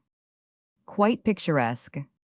Well, Dodge did not make a mistake going so far afield, though, for after all, his specialty is the human figure, and here it is only trees that are not altered in their contour by the fashions. Yes, he was doing some really fine work. There was one study of a child. He made one very good thing in Hillfield, said Carol, a view from the top of a sort of half-mountain there. I believe he sold it for a large price. Well, I am glad of that, said Fowler. Dodge has always been hampered in that way. Yes, he told me all the news, and especially mentioned having lived in the same village with you. Yes, said Carol, with the dignity of a dauntless spirit on the rack. I hope your wife and family are well, said Fowler further. Quite well, thank you. Let me see, you are living in New York now. No, I am at present in Banbridge. Banbridge. In New Jersey. Let me see, your family consists of your wife and a daughter and son. 2 daughters and a son. One daughter married last September, Major Arms. Arms? Oh, I know him. A fine man. Fowler regarded Carol with a slight show of respect. But he said, I thought Major Arms is nearly quite your age, is he not? He is much older than Anne, but she seemed very fond of him. Well, she has a fine man for a husband, said Fowler, still with the air of respect. Your son is quite a boy now. He is only 10. Hardly more than a child. My wife and son and my sister are at present in Kentucky with my wife's aunt, Miss Dunois. Only my younger daughter is with me in Banbridge. Catherine Dunois. Yes. I used to know her very well. She was a beauty with the spirit of a duchess. The spirit still survives, said Carol, smiling. She must be quite old. Nearly 80. The elevator going up stopped in response to a signal from Fowler. He extended his hand. Well, good day, said Fowler. I am glad we chanced to meet. Well, it is a small world, replied Carol, smiling. The chances for meeting are much better than they would be, say, in Mars. Much better, and for hearing also. Good day. Good day. Carol saw the elevator with its open sides of filigree iron, ascending, and the expression upon Fowler's calm, handsome face, gazing backward at him, was unmistakable. It was even mocking. Carol touched the electric button of one of the downward elevators, and was soon carried rapidly down to the street door. He felt, as he gained the street, that he would rather starve to death than ask a favor of Fowler. He did not ask for pity or even sympathy in his downfall, but he did ask for recognition of it as a common accident that might befall mankind, and a consequent passing by with at least the toleration of indifference from those not actively concerned in it. But in this, man's face had been something like exultation, even gloating. Carroll thought to himself as he went down the street, in the childish way that Eddie might have done, with a sort of wonder, reflecting that he never in his life that he could remember had done Fowler, even indirectly, a bad turn. He might easily have been totally indifferent to his misfortunes, to his failings, but why should they have pleased him? Carroll walked rapidly along the street until he reached Broadway again. It was a strange day. A sort of snow fog was abroad. The air was dense and white. Now and then a mist of sleet fell, and the sidewalks were horribly treacherous. The children enjoyed it, and there were many boys and a few girls with tossing hair sliding along with cries of merriment. Carroll thought of Eddie as one little fellow, who did not look unlike him, fairly slid into his arms. "Look out, my boy," Carroll said, good-humoredly, keeping him from falling, and the little fellow raised his cap with a charming blush and a "beg your pardon, sir." A miserable homesickness for them came over Carroll as he passed on. He longed for the sight of his boy or his wife and Anna. He had grown, in a manner, accustomed to Anne being away. There is something about marriage, and the absence it causes that brings one into the state of acquiescence concerning death. But he longed for the others, and he thought of his poor little Charlotte at home all day, and her loneliness. He looked at his watch and realized that he must hurry if he caught the train which would take him to Banbridge at 6 o'clock. He had one more place on his list, and that was far uptown. He crossed to the elevated station and boarded the first uptown train. What he was about to do was, in a way, so monstrous, taking into consideration his antecedents, his bringing up, and all his forebears, that it had to his mind the grotesqueness of a gargoyle on his house of life. He was now going to apply for the last position on his list, that of a coachman for a gentleman, presumably of wealth, in Harlem. The name was quite unknown to him. It was German. He thought to himself in all probability the owner was Jewish. This was absolutely his last venture. He chose this as he would choose anything in preference to the one which was always within reach. As the train sped along, he fell to thinking of himself in this position for which he was about to apply. He imagined himself in livery sitting with a pair of sleek bays well in hand. He reflected that at least he could do his work well. He wondered idly about the questions he would be asked. He considered suddenly that he must have a reference for a place of this sort, and he tore a leaf out of his notebook, took out his stylographic pen, and scribbled a reference, signing his own name. He reflected, as he did so, that it was odd that he, who had employed so many doubtful methods to gain financial ends, should feel an inward qualm at the proceeding. Still, he was somewhat amused at the thought that Mr. A. Baumstein might write to him at Banbridge, and he should in that case reply, repeating his own list of qualification for the place. He wondered if they would ask if he were married, if they would prefer him married, if he drank, if he would be forbidden to smoke in the stables. He considered all the questions which he should be likely to ask himself in a similar case. He got a curious feeling, as if he were having an experience like Alice in Wonderland, as if he were in reality going in at the back of his own experiences, gaining the further side of his moon. He began to be almost impatient to reach his station and see the outcome of it all. Strangely enough, he never reflected on the good advice which the young woman that morning had given him as to the undesirable gentility of his general appearance. He never considered that as a drawback. When he reached his station, he got off the train, went down the stairs, crossed the avenue, and up a block to the next street. When he found the number of which he was in search, he hesitated a second. He wondered at what door he should apply. It manifestly could not be the front door. He therefore went farther down the street and gained the one running parallel, by which means he could reach the rear entrance of the house. It had no basement entrance under the front door. It was a new building, and quite pretentious, the most pretentious of a new and pretentious block. He traversed the small backyard, bending his stately head under a grove of servants' clothes which were swinging whitely from a network of lines, and knocked on the door. His knock was answered by a woman, presumably a cook, and she looked like a Swede. Unaccountably to him, she started back with a look of alarm and nearly closed the door, and inquired in good English with a little accent what he wanted. Carroll raised his hat and explained. "I saw an advertisement for a coachman," he said, briefly, "and I have come to apply for the place if it is not already filled."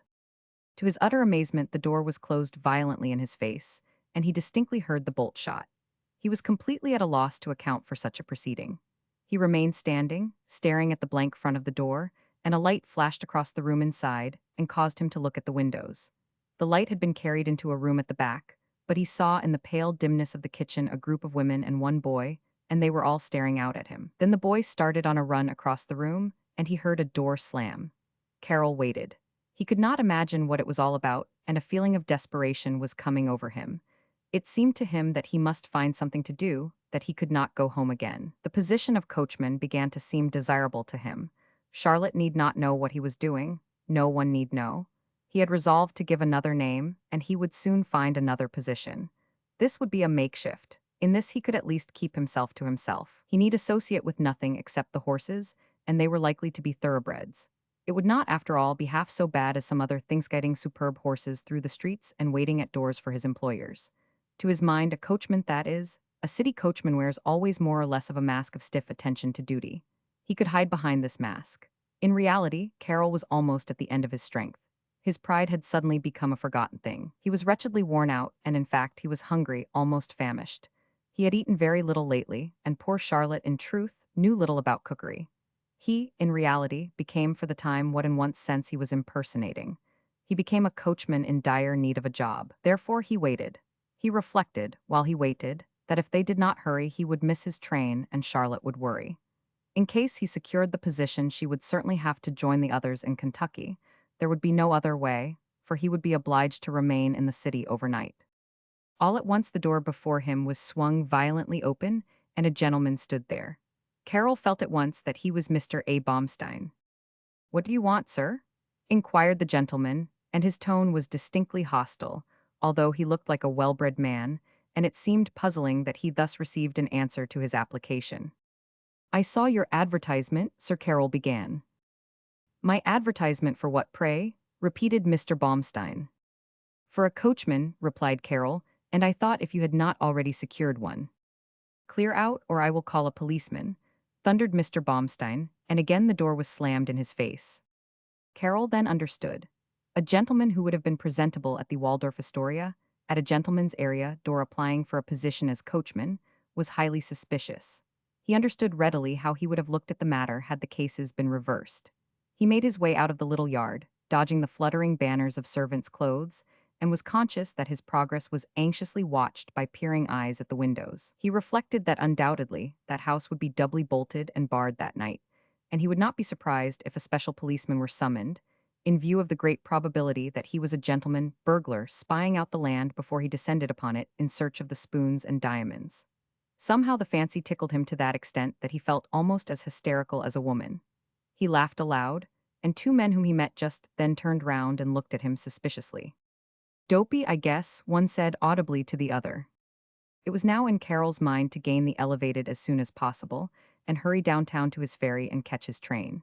He consulted his watch and saw that he had just about time, if there were no delays. As he replaced his watch, he remembered that he had, besides his railroad book, very little money, only a little silver. The helplessness of a cripple came over him. He recalled seeing a man who had lost both his legs shuffling along on the sidewalk, with the stumps bound with leather, carrying a little tray of lead pencils which nobody seemed to buy. He felt like that cripple, a man living today in the heart of civilization, where money is in reality legs and wings and hands, is nothing more than a torso without it, he thought. He felt mutilated, unspeakably humiliated. It seemed more out of his ability to get any honest employment than it had ever done before. A number of laborers with their dinner satchels and their pickaxes over their shoulders passed him. They looked at him, as they passed, with gloomy hostility. It was as if they accused him of having something which of a right belonged to them. He fell to wondering how he would figure in their ranks. He was no longer a very young man. However, his muscles were still good and supple.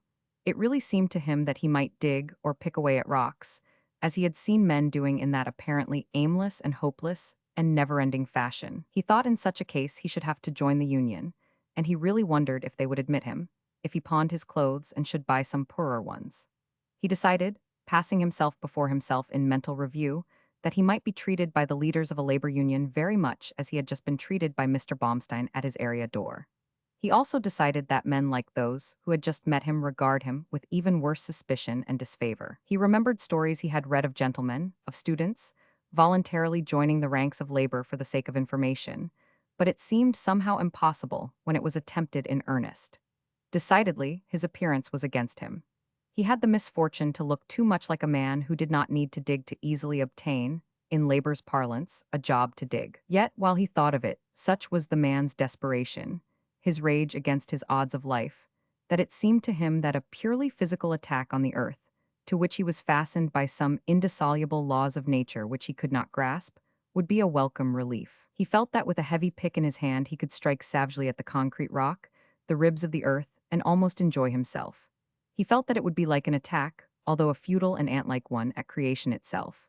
All this he thought idly, walking, even hurrying, along the slippery pavement through the pale, sleety mist. He walked as rapidly as he could, some of the time slipping, and recovering himself with a long slide.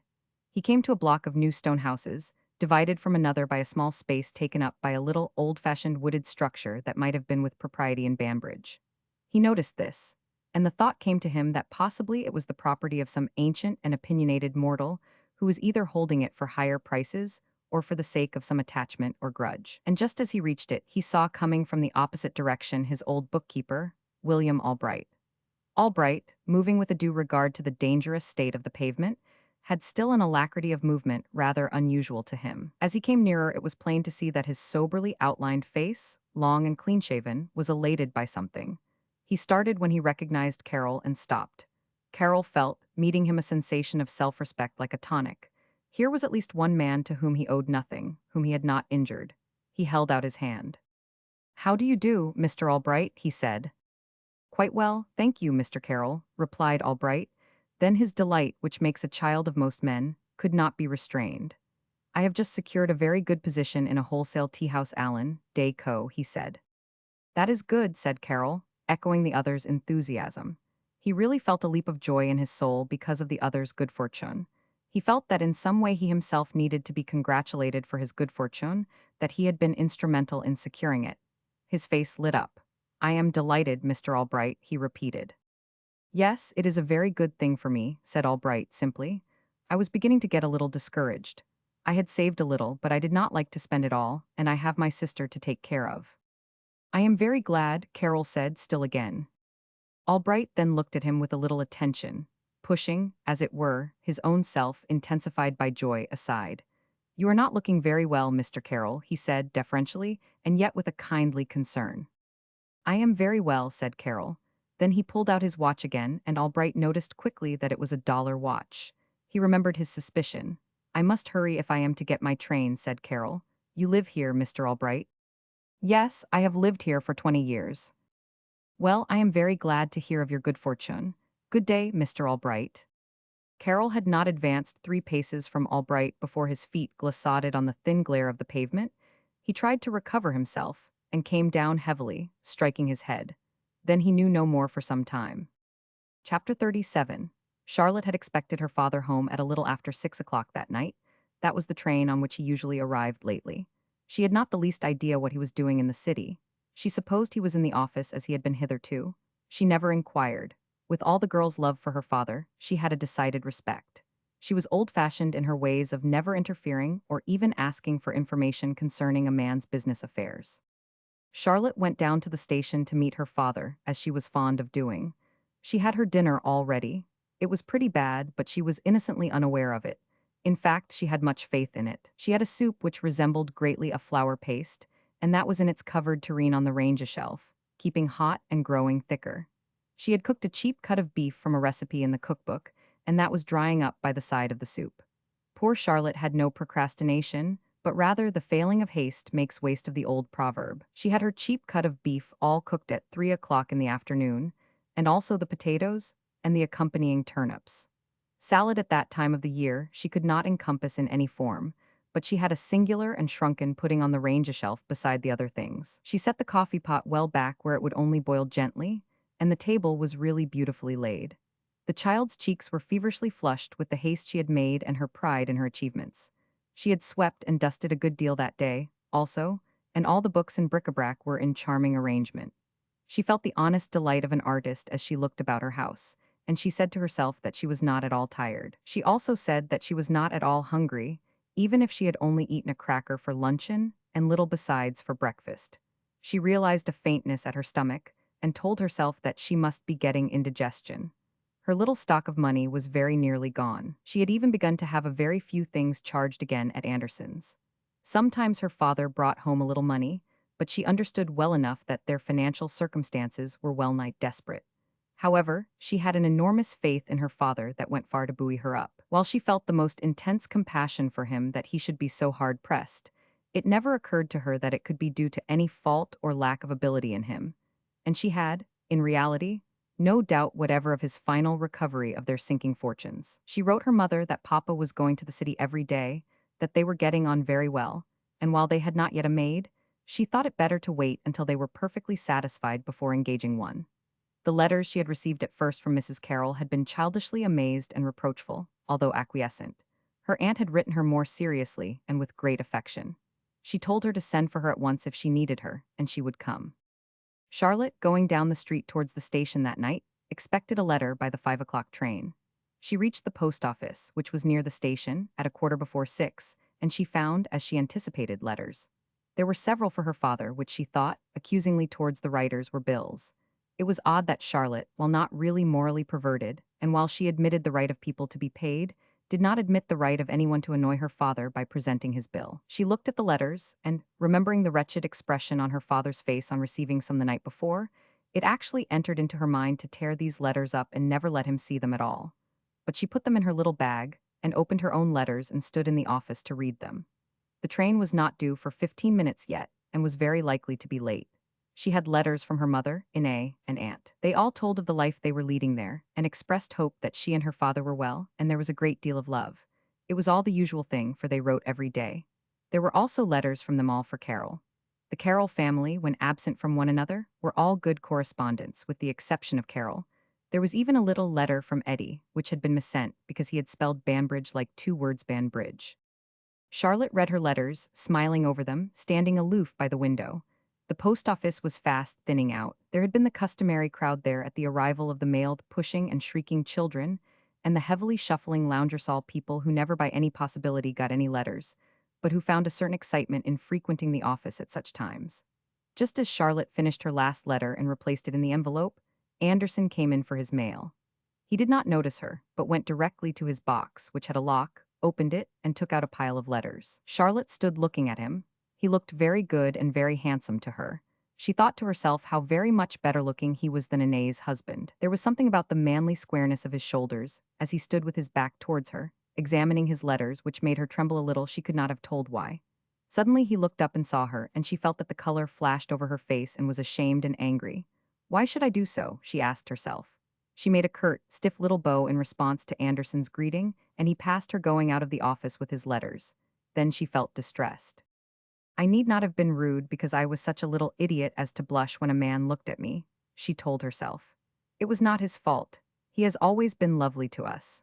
She reviewed in her mind just her appearance when she had given him that stiff little bow, and she felt almost like crying with vexation. Of course he does not care how I bow to him, she thought, and somehow that thought seemed to give her additional distress. But all the same, I should have been at least polite, for he is very much a gentleman. I think he is much better bred, and he certainly knows much more than Inez's husband, even if he does only keep a grocery store. But then army officers are not supposed to know much except how to fight. The heavy jar of a passing freight train made her look at the post office clock, and with her usual promptness, although it was fully 7 minutes before the train was due, even if it were on time, and she was only about 1 minute's walk from the station, she reflected that she must start at once if she were to meet her father. So she stowed away her letters in her little bag and fairly ran across the icy slope between the office and the station. She saw, as she hurried along, a child tumble down and watched him jump up and run off to make sure he was not hurt. When she reached the station, she did not go in the waiting room, which seemed close and stuffy, but remained out on the platform. The sun had set, but the western sky, which was visible from that point, was a clear expanse of rose and violet. Charlotte stood looking at it, and for a minute she was able to find that standing point outside her own little life and affairs which exists for the soul. She did not think any more of the money troubles, of her bowing so stiffly to Mr. Anderson. She forgot not only her petty worries, but her petty triumphs and pleasures. She forgot even the exceeding becomingness of a new way in which she had dressed her hair. She forgot her coat, which she had herself trimmed with fur taken from an old one of her mother's, and in which her heart delighted.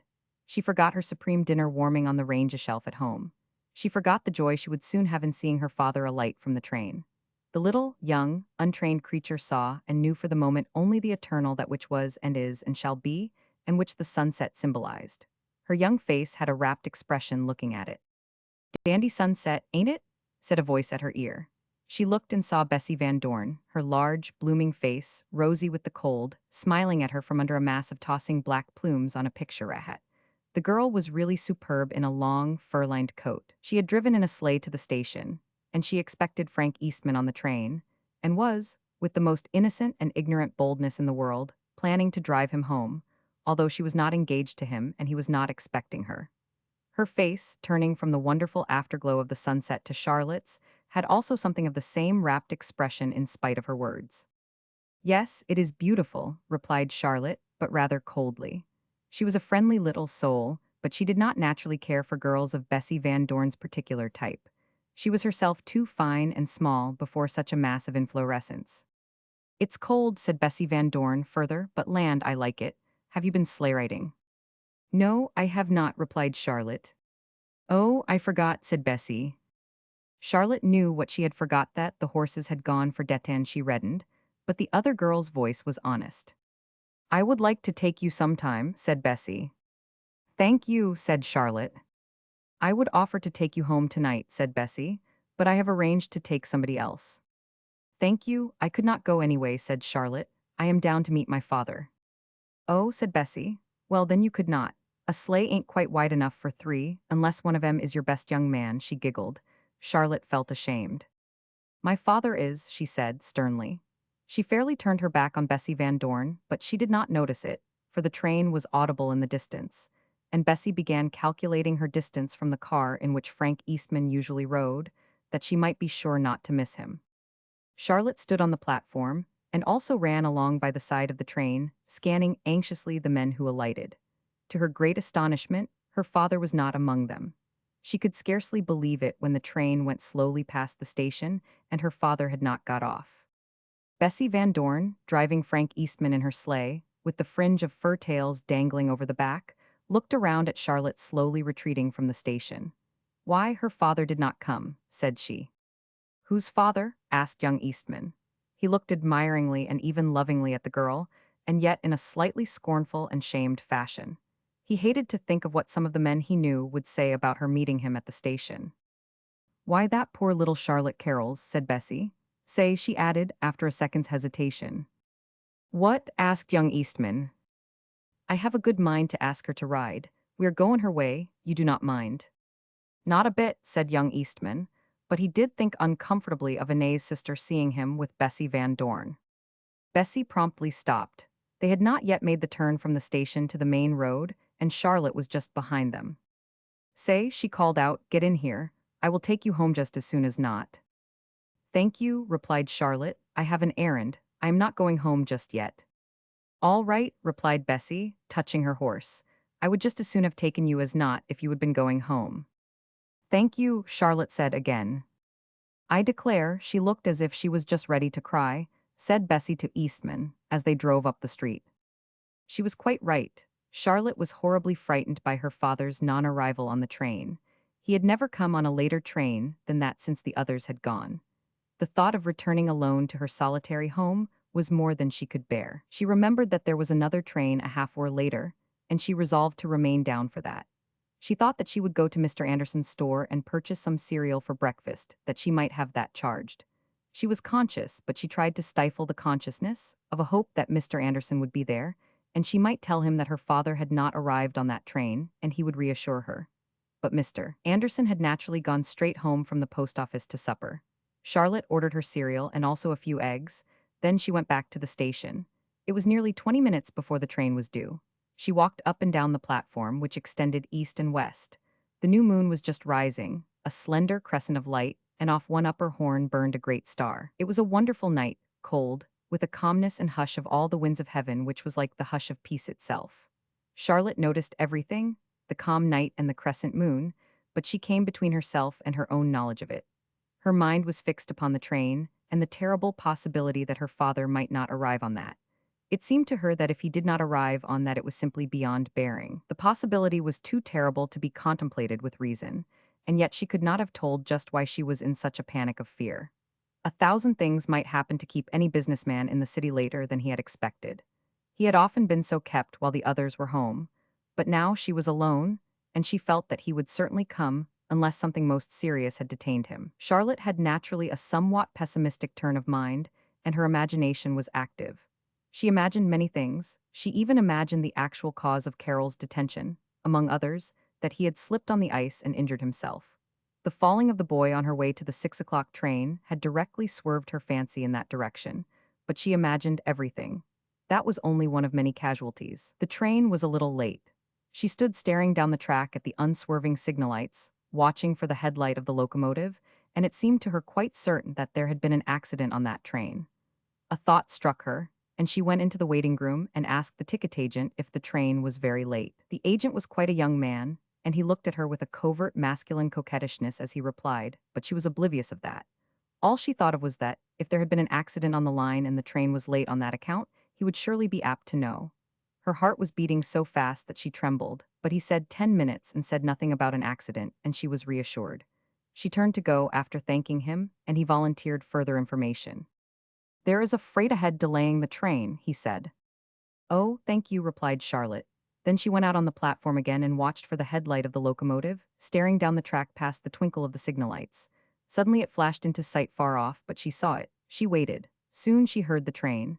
A gateman crossed the tracks from the station, padlocking the gates carefully after him.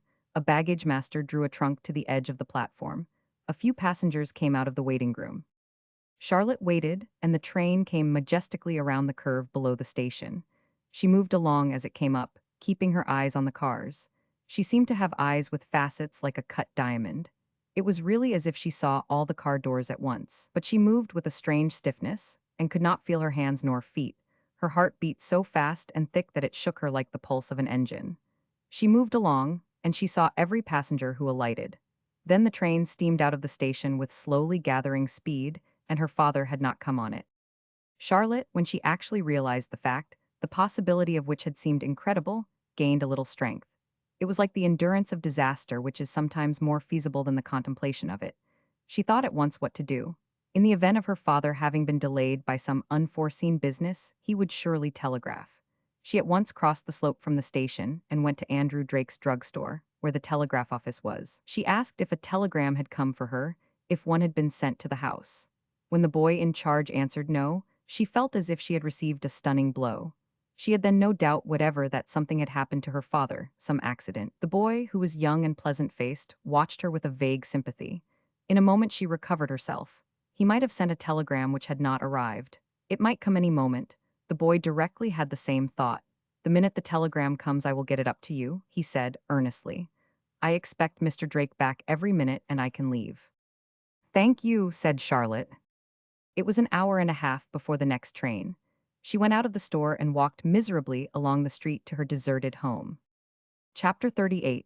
There is, to a human being of Charlotte Carroll's type, something unutterably terrifying about entering, especially at nightfall, an entirely empty house. The worst of it is it does not seem to be empty. In reality, the emptiness of it is the last thing which is comprehended. It is full to overflowing with terrors, with spiritual entities which are much more palpable, when one is in a certain mood, than actual physical presences. Charlotte, approaching the house, saw, first, glimmers of light on the windows, which were merely reflections ostensibly from the electric light in the street, not so ostensibly from other lights. "Oh, there is someone in there," Charlotte thought to herself, and again that horrible, pulsing, vibrating motion of her heart overcame her. "Who is there?" she asked herself. She remembered that terrible tramp whom she had seen asleep in the woods that day. He might have been riding on some freight train which had stopped at Banbridge, and stolen across and entered the vacant house. She stood still, staring at the cold glimmers on the windows. Then gradually she became convinced that they were merely reflections which she saw. Aside from her imagination, Charlotte was not entirely devoid of a certain bravery, or, rather, of a certain reason which came to her rescue. "What a little goose I am," she told herself. "Those are only reflections. They are the reflections of the light in the street." As she studied it more closely, she saw that the light, being intercepted by the branches of the trees on the lawn, swaying in a light wind, produced some of the strange effects at the windows which had seemed like people moving back and forth in the rooms. Then all at once she saw another glimmer of light on the front window of her father's room, which she could not account for at all. She moved in front of a long, fan-shaped ray cast by the electric light in the street, and looking at the window, the reflection was still there. She could not account for that at all, unless it was produced by a light from a house window, which was probably the case. At all events, it disquieted her. Still, she overcame her disinclination to enter the house because of that. She reasoned from analogy. All the other lights are reflections, she told herself, and of course that must be. However, the main cause of her terror remained. The unfounded, world-old conviction of presences behind closed doors, the almost impossibility for a very imaginative person to conceive of an entirely empty room or house that is empty of sentient life. She had hidden the front door key under the mat before the front door. She had lived long enough in the country to acquire that absurdly innocent habit. She groped for it, thought for a second with a gasp of horror that it was not there. Then she felt it with her gloved hand, fitted it in the lock, opened the door and went in, and the inner darkness smote her like a hostile crowd. It was actually to the child as if she were passing through a thick group of mysterious, inimical things concealed by the darkness. It was as if she heard whispers of conspiracy. It was even as if she smelled odors of strange garments and bodies. Every sense in her was on the alert. She even tasted something bitter in her mouth. It was all absurd. She reiterated in her ears that it was all absurd, but she had now passed the point wherein reason can support. She had come through an unusually active imagination into the unknown quantities and sequences of life. She put out her hands and groped her way through the darkness of the hall, and the fear lest she should touch someone, some terrible thing, was as bad as the reality could have been. She knew best where to find matches in the dining room, so she went through the hall with a sort of mad rush in spite of her blindness. And she gained the dining room and felt along the shelf for a little hammer-red brass bowl where matches were usually kept. In it she felt only two. The mantel shelf was the old-fashioned marble monstrosity, the perpetuation of a false taste in domestic architecture, but it was excellent as to its facilities for scratching matches. She rubbed one of the two matches under the shelf on the rough surface, but it did not ignite. It evidently was a half-burned match. She took the other. It seemed to her that if that failed her, if she had to grope about the kitchen for more in this thick blackness, for even the streetlight did not reach this room, should die. She rubbed the last match against the marble, and it blazed directly. She shielded it carefully with her hand from the door draught, and succeeded in lighting a candle in one of a pair of brass candlesticks which stood on the shelf. She then held the flaring light aloft and looked fearfully around the room. Everything was as usual, but strangely enough, it did not reassure her. The solitariness continued to hold terrible possibilities for her as well as the darkness, and with the light also returned what had been for a few minutes in abeyance before her purely selfish fear, the anxiety over her father. She moved about the house with the candle, going from room to room. It seemed to her that she could not remain 1 minute if she did not do so. Every time before entering a room, she felt sure that it was occupied. Every time after leaving it, she felt sure that something unknown was left there. She went into the kitchen and saw her miserable little dinner drying up in the shelf of the range, and then for the first time self-pity asserted itself. She sat down and sobbed and sobbed. "There, I got that nice dinner, that beautiful dinner," she said to herself, quite aloud in a pitiful wail like a baby's, "and perhaps poor Papa will never even taste it. Oh dear, oh dear." She rocked herself back and forth in the kitchen chair, weeping. She had set the candle on the table, and a draught of wind from some unknown quarter struck it, and the strangest lights and shadows flared and flickered over the room and ceiling. Presently, Charlotte, looking at them, became diverted again from her grief. She looked about fearfully. Then she made a tremendous effort, rose, and lighted a lamp. With that, the room was not so frightful, yet it was still not normal. The familiar, homely articles of furniture assumed strange appearances. She saw something on the range, a little object which filled her with such unreasoning horror that it was almost sheer insanity. It was simply because she could not for the moment imagine what the little object, which had nothing in the least frightful about it, could be. Finally she rose and looked, and it was only a little iron spoon which she must have dropped there. She removed it, but still the horror was over her. She lifted the cover from the dish of meat, and again the tears came. Poor Papa," she said. Then she carried the lamp into the dining room, and went into the parlor. She had made herself quite satisfied that there was in reality nothing menacing in the house except her own fears. She would sit beside one of the front windows in the parlor, in the dark, in order that she might not be seen, and she would watch for her father, and she would also watch for anyone who might approach the house with any harmful intent. Charlotte curled herself up in a large chair beside the window, which commanded the best view of the grounds and the drive. With the light of the young moon, there was really no possibility that anything could approach unseen by her. and less by way of the fields from the back, but that she did not think of. Her mind became again concentrated upon her father and the possibility of either his return on the next train or a telegram explaining his absence. She knew that the next train from New York was due in Banbridge at a few minutes after 8. She had no timetable, but she remembered Major Arms arriving once, and she was quite certain that the train was due at 8:17. It might, of course, be late. She reflected, with a sense of solid comfort, that the trains were rather more apt to be late than not. She need not give up hope of her father's arriving on this train until even 9 o'clock, for besides the possibility of the lateness, there was also that of his walking, rather than taking a carriage from the station. In fact, he would probably walk, since he was still in Samson Roddy's debt. She might allow at least 20 minutes for the walk from the station. She might allow more even than that. She sat at the window and waited, peering out. There was a singular half-dusk rather than half-light from the new moon. The moon itself was not visible from where she sat, for the window faced north, but she could see over everything the sweet influence of it. There was no snow on the lawn, which was a dry crisp of frost-killed grass, as flat as if swept by a broom, and here and there were the faintest patches and mottles of silver from this moon, aside from a broad gleam of the garish light from the street lamp. The bushes and trees showed lines of silver. The moon was so young that the stars were quite brilliant, taking all the lights together. The electric light in the street, the new moon, and the stars. The lawn was quite visible, and even because the leaves were now all gone from the trees, the road for quite a distance beyond. Charlotte had a considerable vista in which to watch for her father. The time passed incredibly in this watching. She had upon her such a fear and even premonition that he might not come, that the minutes passed with the horrible swiftness that they pass for a criminal awaiting execution. The first time she slipped out in the dining room with a last look at the lawn and road, to be sure that he would not be there in the meantime to see what time it was by the clock on the shelf, she was amazed. It was already 8 o'clock. She had not dreamed it was more than 7:30. She crept back to her place by the parlor window, with the feeling that much of her time of reprieve had passed, and that she was so much the nearer the certainty of tribulation. Instead of impatience, she had rather the desire to defer approaching disaster. While she watched, she had less and less hope that her father would come on that train, and yet she kept her heart alive by picturing her rapture when she should see his tall, dark figure enter the lawn path, when she should run and unlock and unbar the door and throw her arms around his neck. She made up her mind that she should not confess to him what a panic she had been in because of his non-arrival.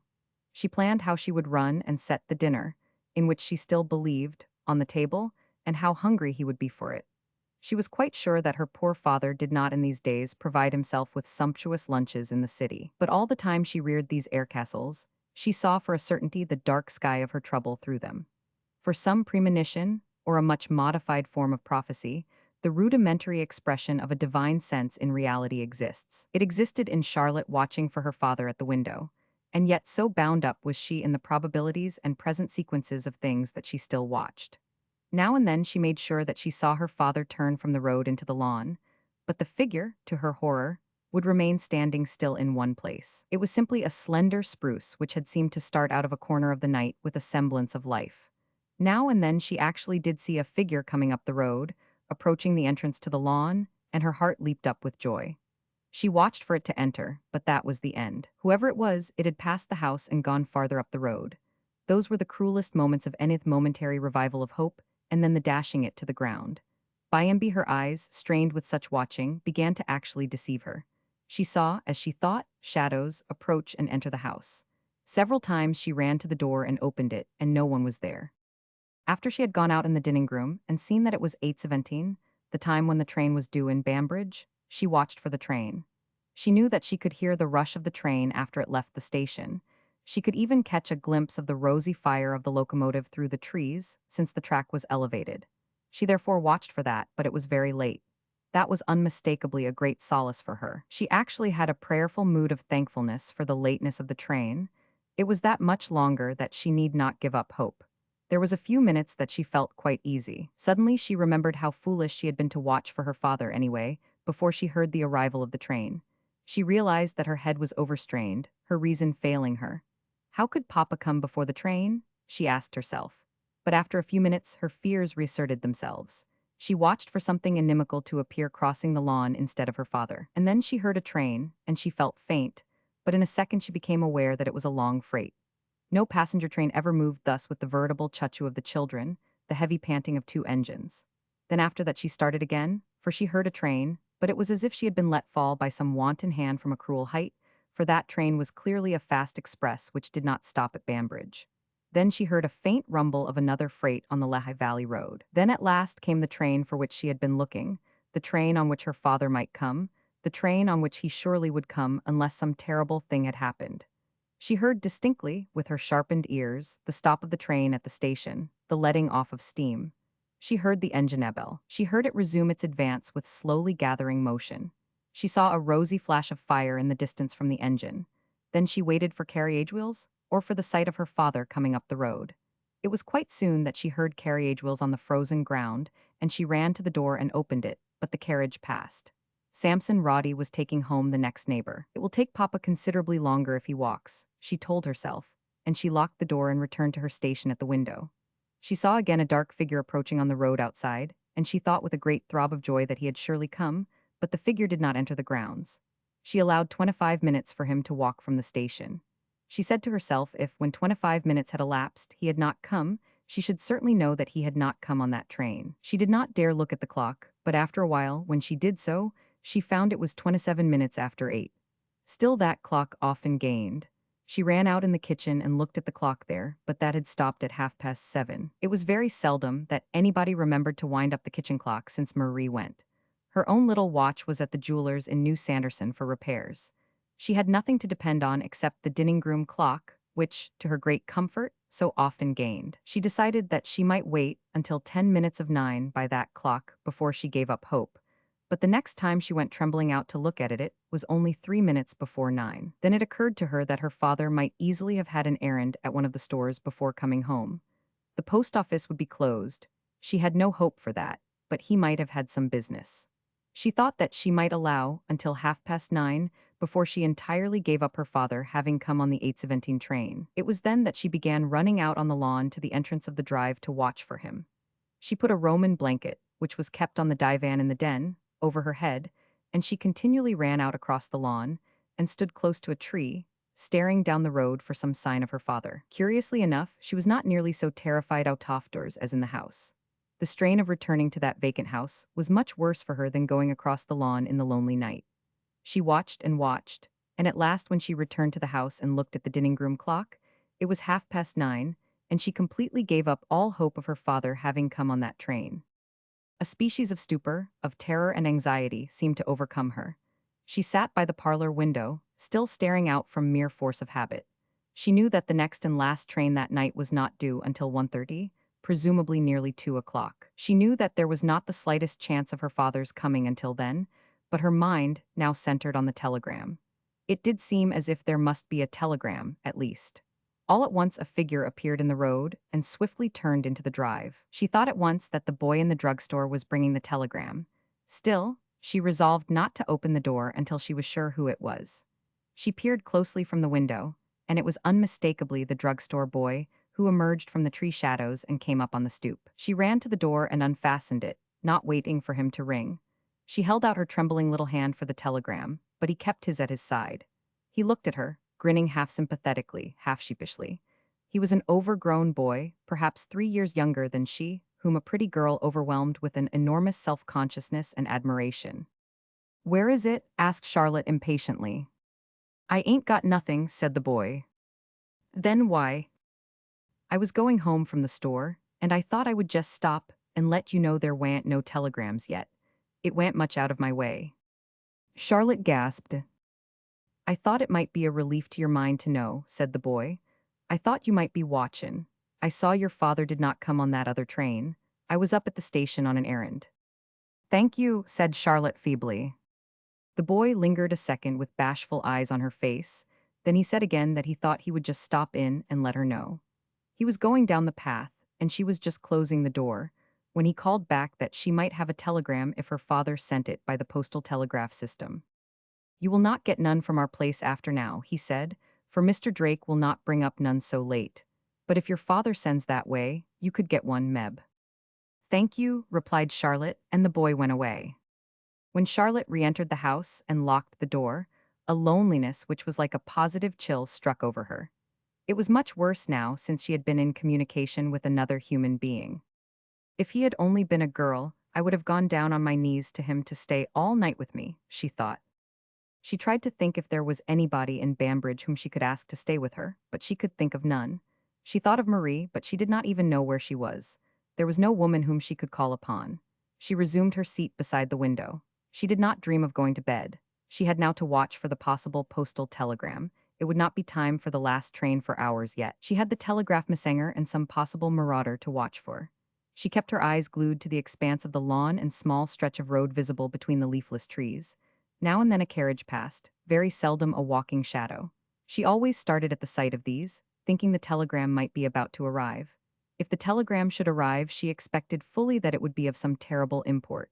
A thought struck her, something that she might do. If her father was injured, if she were to be sent for from the city, she resolved that she would have everything in readiness for instant departure.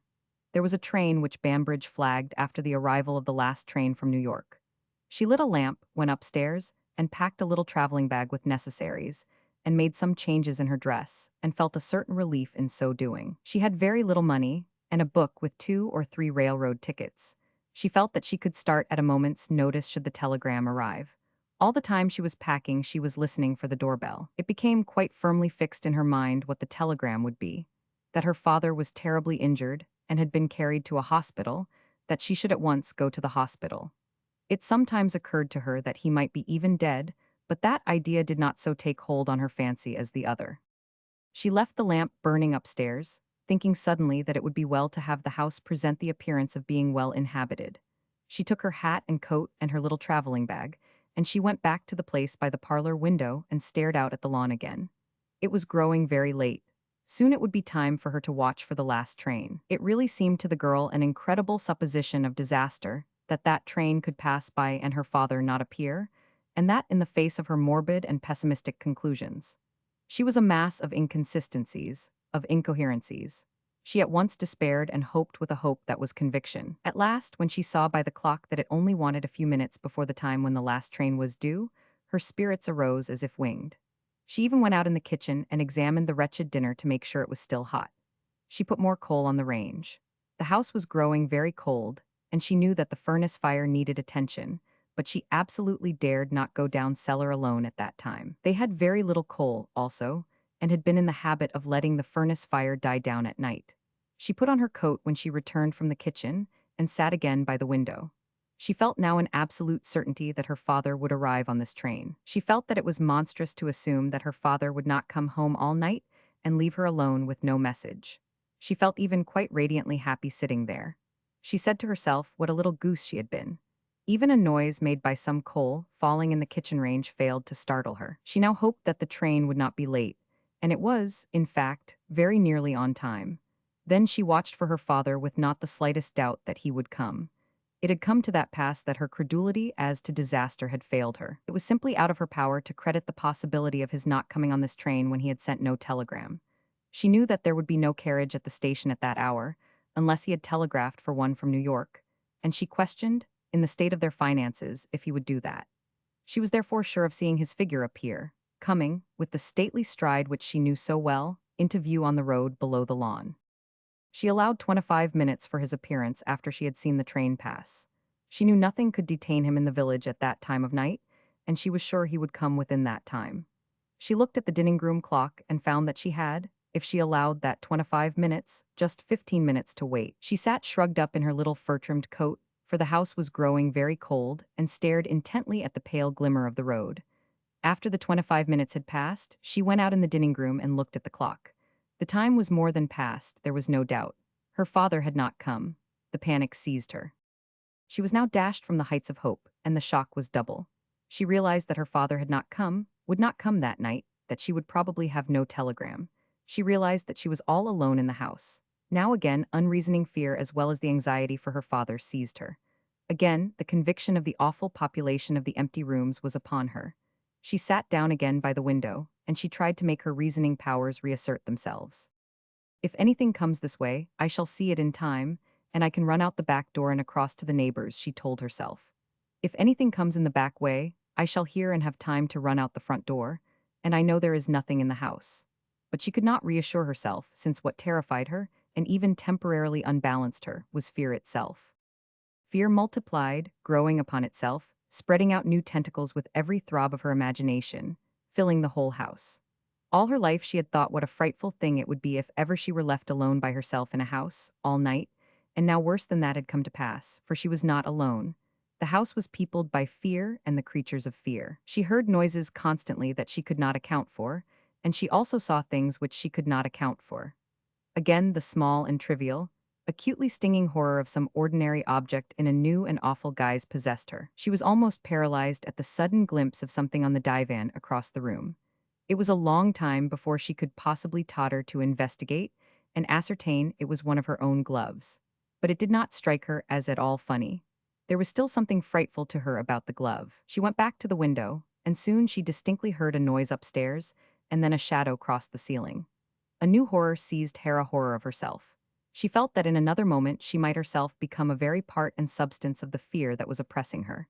She had an imagination of jumping up, of running about and screaming, of breaking something. Then with that clutch at life and reason which is life itself, which all dying and despairing things have at the last, she thought again that there must be somebody in the whole place to whom she could turn, somebody who would help her, who would pity her. She had heretofore only thought of the possibility of somebody who would come and stay with her. It now occurred to her that she herself might be the one to go, and that she might escape from this house of fear. It was suddenly to her, as to a prisoner who realizes that all the time his prison doors have been unbarred. What am I staying here for in this awful house by myself? She suddenly thought. When that idea came to her, the idea of escape, the action of her mind became involuntary. There was only one to whom she could run for aid. She remembered so vividly that the experience seemed to repeat itself, her terror of the tramp in the woods, and how she had seen Anderson. She sprang up. It became sure to her that she must get away from that house, that she must not remain. The imaginative girl, whom anxiety and want of food had weakened, as well as fear, was fairly at the point of madness, or that hysteria which is the borderland of it. She distinctly heard herself laugh as she ran out of the room and out of the house. Her head was bare, but she did not think of that. She had on her coat which she had worn because of the coldness of the house. She fled across the lawn to the street. Once on the road, she was saner, she felt only the natural impulse of flight of any hunted thing. She fled down the road past the quiet village houses, in which the people slept in their beds. The electric lights were out, the moon was low. It was quite dark. Nobody except herself was abroad in the night. A great pity for herself, a pity that she might have felt for a little lonely child out by herself at night, when everybody else was safe in their homes, came over her. She sobbed as she ran, she even sobbed quite loudly. She did not feel so afraid, as wild for somebody to take her in and comfort her. She ran down the main street and turned up the one on which the Andersons lived. When she reached the house it was quite dark, except for a very faint glimmer in one of the upper front rooms. It was from the little night lamp, which Mrs. Anderson always kept burning. The sight of that light seemed to give Charlotte strength to get up the steps. She had run so weakly that all the way she had a thought of the terraces of steps leading to the Anderson house, if she could climb them. She went up the steps, and then she pressed hard the electric button on the door. She also raised the superfluous old brass knocker which Mrs. Anderson cherished because it was a relic from her husband's time. Then she clanged that. Then she sank down on the step in front of the door. Chapter 39. Almost at once a light flashed from an upper window in response to Charlotte's knock and ring. Anderson himself had been in New York that night with Henry Edgecombe to the theater. A celebrated play was on, in which a celebrated actress figured, and the two had taken one of their rather infrequent excursions. Consequently, Anderson had not been in the house more than an hour, and during that hour had been writing some letters which he wished to get off in the early mail. His room was at the back of the house, a long room extending nearly the whole width. Consequently, his own brightly shining light had not been visible to Charlotte coming up the street. As he was not undressed, he lost no time in opening his door and entering with his lamp the front hall. As he did so his mother's door opened, and her delicate, alarmed old face, frilled with white cambric, appeared. "Oh, who is it at this time of night, do you suppose, Randolph?" she whispered. "I do not know, mother dear, do not be frightened." But she came quite out in her white night draperies, which made her appear singularly massive. "Oh, do you suppose there are burglars in the store?" she said. "Number, do not worry, mother. Do you suppose it is fire?" "No, there is no alarm." "Randolph, you will not open the door until you have asked who it is. Promise me." "It is nobody to be afraid of, mother." "Promise me." "It is probably Henry come back for something. Harriet may have locked him out, and he forgot his night key. That was actually what had flashed through Randolph's mind when he heard the knock and ring. Well, I should not wonder if it was, said Mrs. Anderson, in a relieved tone. Go back to bed, mother, or you will catch your death of cold. But you will ask. Yes, yes. Anderson hurried downstairs, and in consideration of his mother's listening ears of alarm, he did call out, "Who is there?" at the same time unlocking the door. It was manifest to his masculine intelligence, unhampered by nerves, that no one with evil intent would thus strive to enter a house with a clang of knocker and peal of bell. He, therefore, having set the lamp on the hall table, at once unlocked the door, and Charlotte pulled herself to her feet, and her little, pretty, woebegone face, in which was a new look for him and herself, confronted him. Anderson did not say a word. He somehow never remembered how laid hold of the little thing, and she was in the house, in the sitting room, and in his arms, clinging to him. Papa did not come. Papa did not come home, she sobbed, but so softly that Mrs. Anderson, who was listening, did not hear. Anderson laid his cheek down against the girl's soft, wet one, as if it were the most natural thing in the world, as if he had been used to so doing ever since he could remember anything. There was no strangeness for either of them in it. He patted her poor little head, which felt cold from the frosty night air. There, there, dear, he said. He did not come home, she repeated, piteously, against his breast, and it was almost as if she were accusing him because of it. Poor little girl. Not on the last train. Papa did not come on the last train, and there was no telegram, and I was all alone in the house, and I came. She sobbed convulsively. Anderson kissed her cheek softly. He continued to smooth the little, dark, damp head. You did quite right, he whispered, quite right, dear. You are safe now, do not. Papa. Oh, some business detained him in the city. What has happened to Papa? Demanded Charlotte in a shrill voice, and it was again as if she were unconsciously accusing Anderson. When a heart becomes confident of love, it is filled with wonder at any evil mischance permitted, and accuses love, even the love of God. What has happened to Papa? Where is he? She demanded again. And it was then that Mrs. Anderson, unseen by either of them, stood in the doorway with an enormous purple-flowered wrapper surging over her nightgown. Hush, dear, whispered Anderson. I am sure nothing has happened. Why are you sure? If anything had happened, I should have heard of it. I came out on the last train myself. If there had been an accident, I should certainly have heard. Would you? I surely should have. Do not, dear. Your father has just been detained by business. Then why did not Papa telegraph? He did not get it in the office in season. The office closes at 8:30, said Anderson, lying cheerfully. Does it? Of course, there is nothing for you to worry about. Now I will tell you what we will do. My mother is awake. I will speak to her, and you must go straight to bed and go to sleep, and in the morning your father will be along on the first train. He must have been as much worried as you. Poor Papa, said Charlotte. So you were all alone in the house, and you came down here all alone at this time, said Anderson, in a tone which his mother had never heard.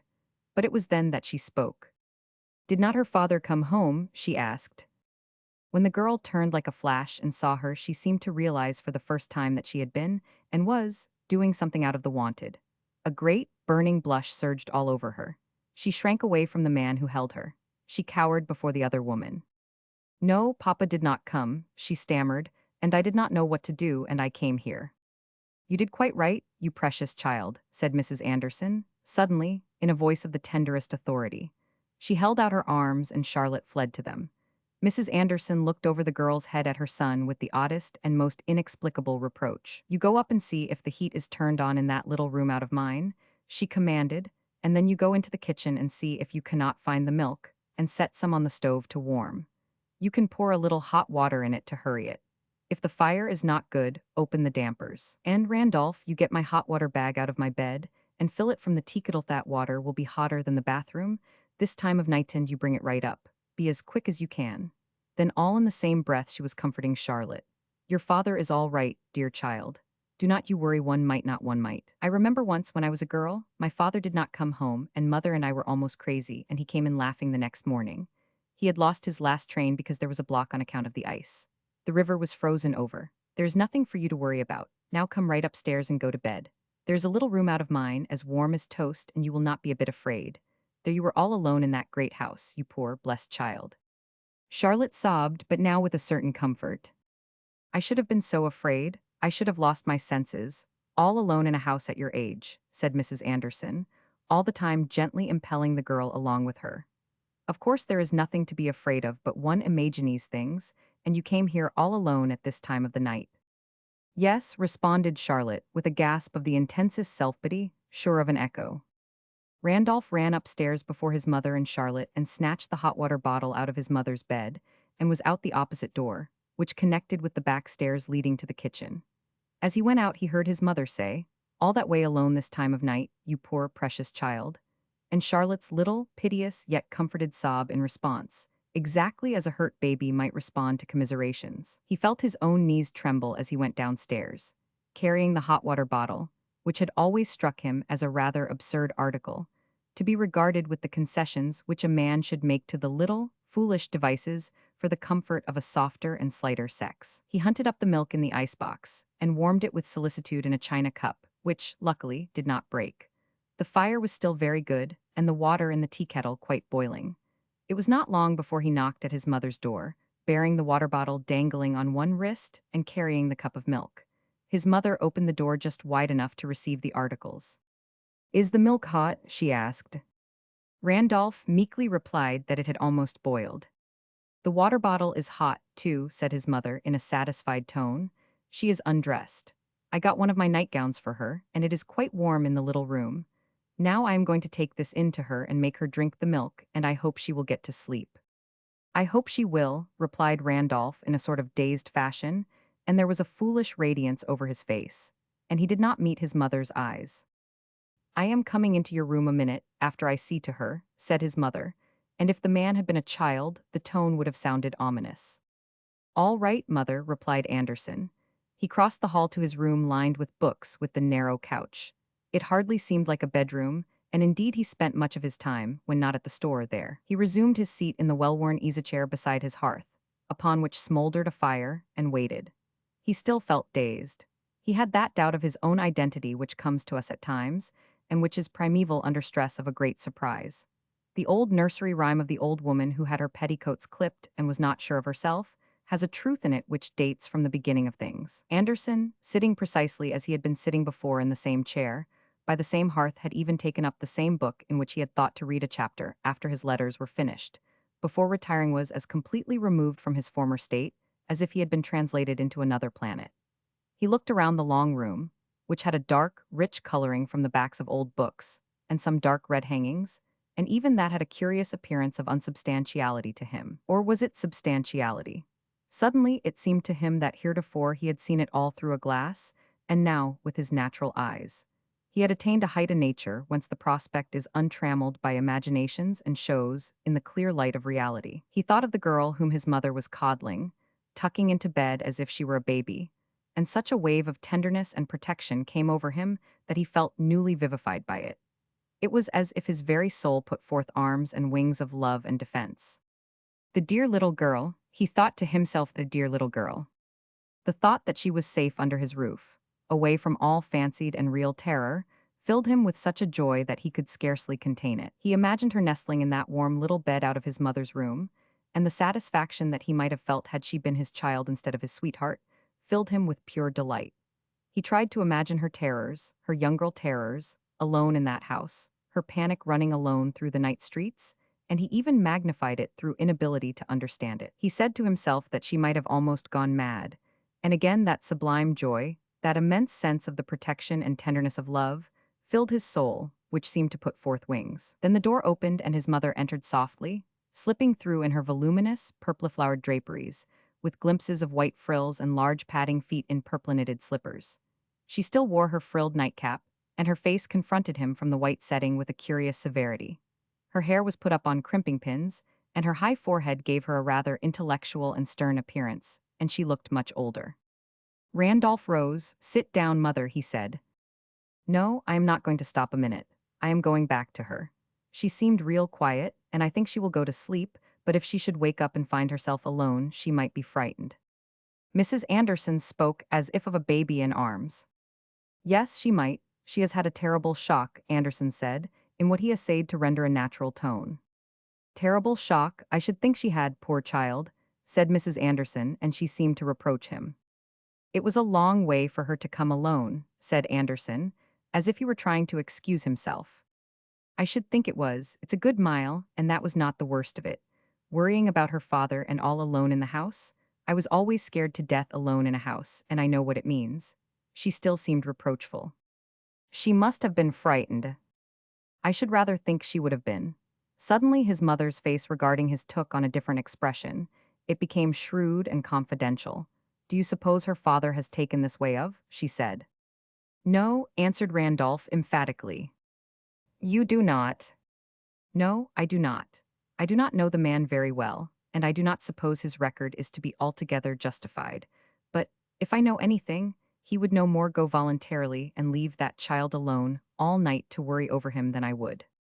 Then you think something has happened to him. I am afraid so. Do you think there has been an accident? I do not know, mother. His mother continued to look at him shrewdly. Do you suppose he has got into any trouble? She asked, bluntly. I do not know, mother. Then Mrs. Anderson's face suddenly resumed its old, reproachful expression. Well, I do not care if there has, said she. She whispered, but her voice was intense. I do not care if there has. I do not care if he is in state prison. That child has got to caring about you, and you ought to. Anderson turned and looked at his mother, and her severe face softened and paled. He looked to her at that moment more like his father than himself. He was accusing her. Mother, do you think, if she cares, that I would ever desert her, any more than father would have deserted you? He demanded. It was her turn to excuse herself. I know you are honorable, Randolph, she said, but I saw when I came in, and I do not see how you have seen enough of her to have it happen. But I know girls, and I can see how she feels, and I did not know but you might think of her father. What difference do you think her father makes to me, mother? Asked Anderson. Chapter 40. When Carroll came to himself that night after his fall, his first conscious motion was for his dollar watch. He was in William Albright's bed. There were only two sleeping apartments in the little tenement. William was seated beside him, watching him with his faithful, serious face. There was also a physician, keenly observant, still closer to the injured man's head. And the sister, Albright's sister, was visible in the next room, seated in a chair which commanded a good view of the bed. It was Albright who had rescued Carroll from the station house.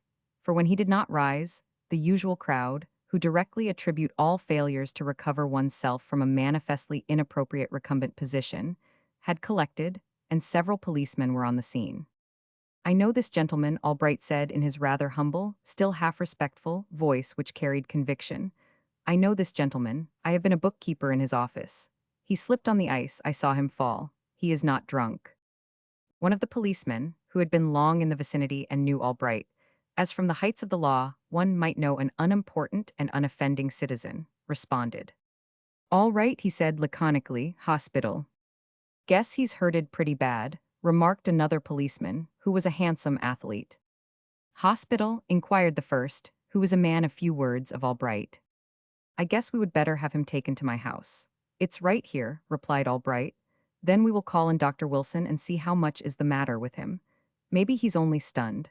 The hospital is apt to be a long siege, and if there is not any need of it.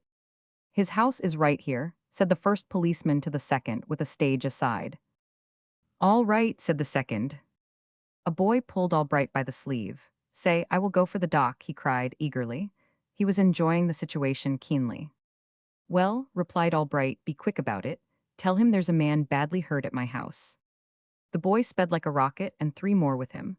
They all yelled as they ran.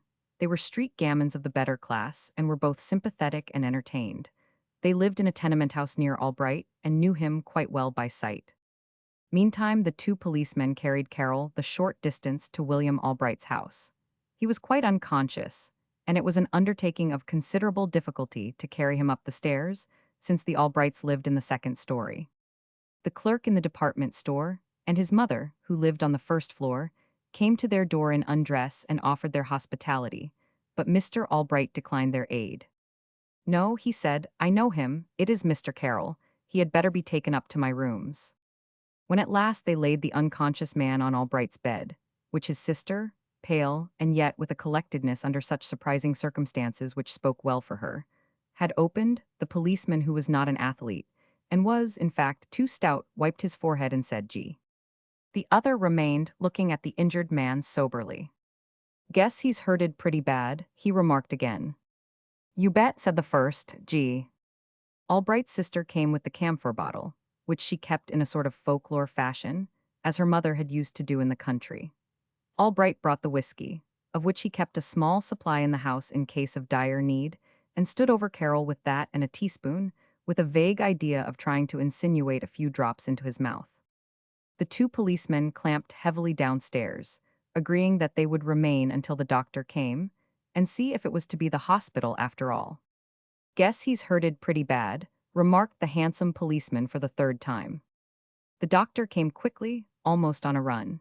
He lived within a block and had not a large practice. He was attended by a large throng of boys, for the three had served as a nucleus for many more. He turned around to them with an imperative gesture as he entered the house door. Now you scatter, said he. He was a fair man, but he had at once an appeal of good fellowship and a certain force of character. Besides, there were the two policemen hovering near. The boys withdrew and remained watching in the dark shadows cast by an opposite house. In case the injured man was carried to the hospital, and the ambulance should come, they could not afford to miss that. They had not so many pleasures in life. The doctor mounted the stairs. He had been there before, for Albright's sister was more or less of an invalid, and he at once abetted Albright's purpose of the few drops of stimulant on the teaspoon, which the patient swallowed with a pathetic, gulping passiveness like a baby's. He swallows all right, remarked Albright's sister in an agitated voice. She stood aloof, waving the camphor bottle. Her eyes were dilated, and her face had a pale, gaping look.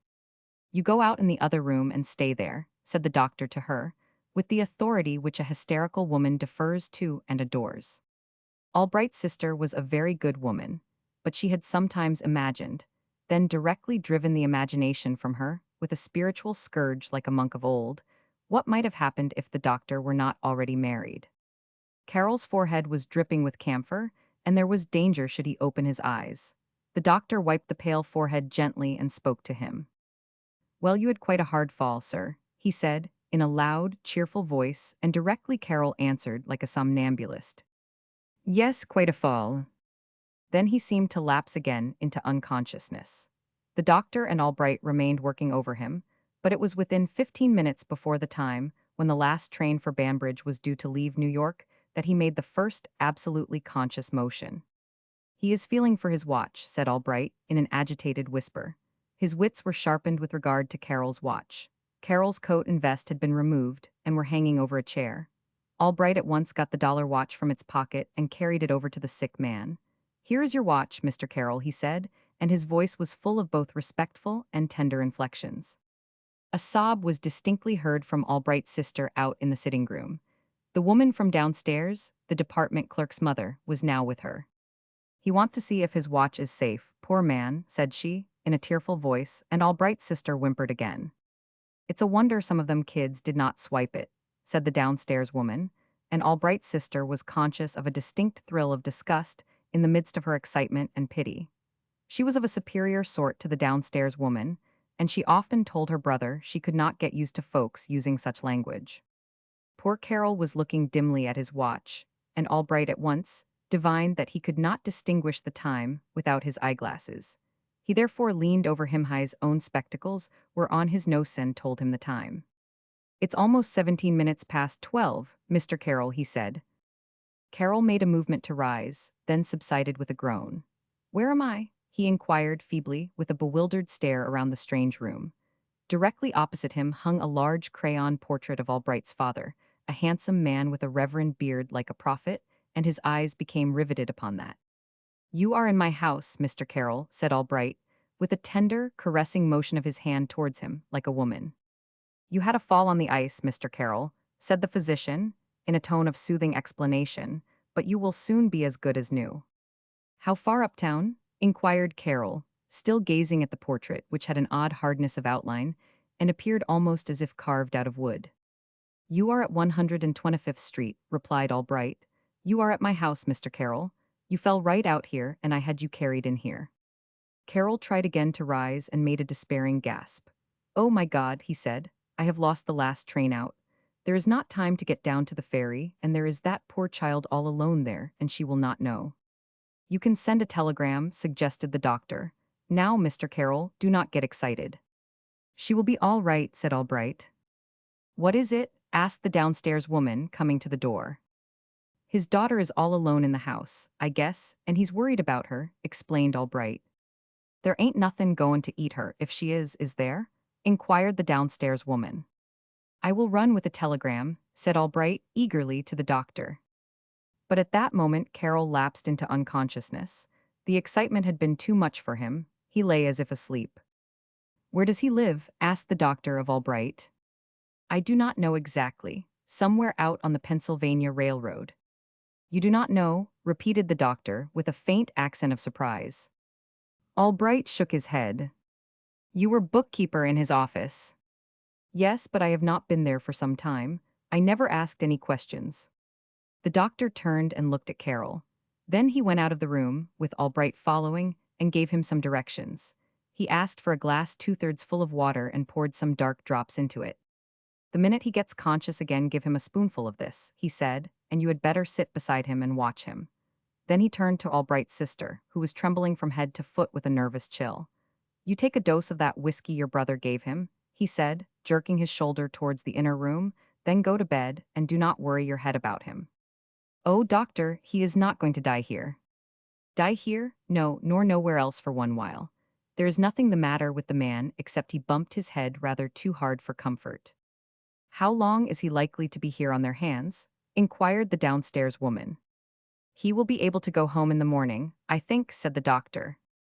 Oh, doctor, you are not going to go away and leave us with a strange man as sick as he is? Asked Albright's sister, hysterically. She shook so that she could scarcely speak. You will not have to worry half so much over a strange man as you would over one you know, replied the doctor, jocosely, and he is not very sick. He will be all right soon. Now you take some of your brother's medicine and go to bed, for I have 6 cases to visit tonight before I go home, and I do not want another. Albright's sister bridled with an odd, inexplicable pride.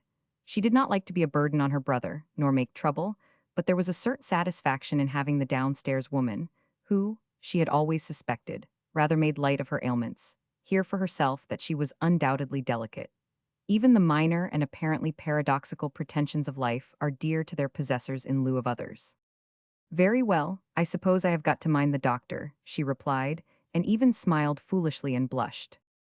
The doctor turned to Albright. I think he will be all right in the morning, he said. A bit lightheaded, of course, but all right. However, do not let him go home before noon, on your life. I will look in the morning before he goes. And then he turned to Albright's sister. On second thought, I will let you make a good big bowl of that gruel of yours before you go to bed, he said. Then he can take it in the course of the night if he is able, and beat him up some eggs in the morning. I will make the gruel if she ain't able, said the downstairs woman, in a tone vibrating between kindness and scorn. Thank you, I am quite able to make it, said Albright's sister, and she was full of small triumph and persistency. Yes, she would make the gruel, even if she was so very delicate that she ought to go at once to bed. It was quite evident that she thought that the downstairs woman could not make gruel good enough for that man in there anyway. Well, I guess I will go, said the downstairs woman, as long as I do not seem to be of any use. If there was anything I could do, I would stay. And she went. The idea of her coming up here and trying to find out what was going on, Albright's sister said to her brother as she was getting the meal ready for the gruel, I never saw such a curious woman. If we had not got so attached to the place we would move, said Albright, who was leaving his patient momentarily, to change his shoes for slippers. I know it, said the sister, but I cannot help feeling attached to the place. We have lived here so long, and there is that beautiful cherry tree out in the yard and everything. That is so, said Albright.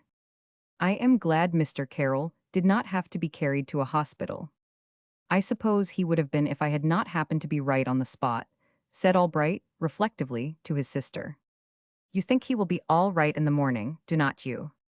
Oh yes, the doctor said so.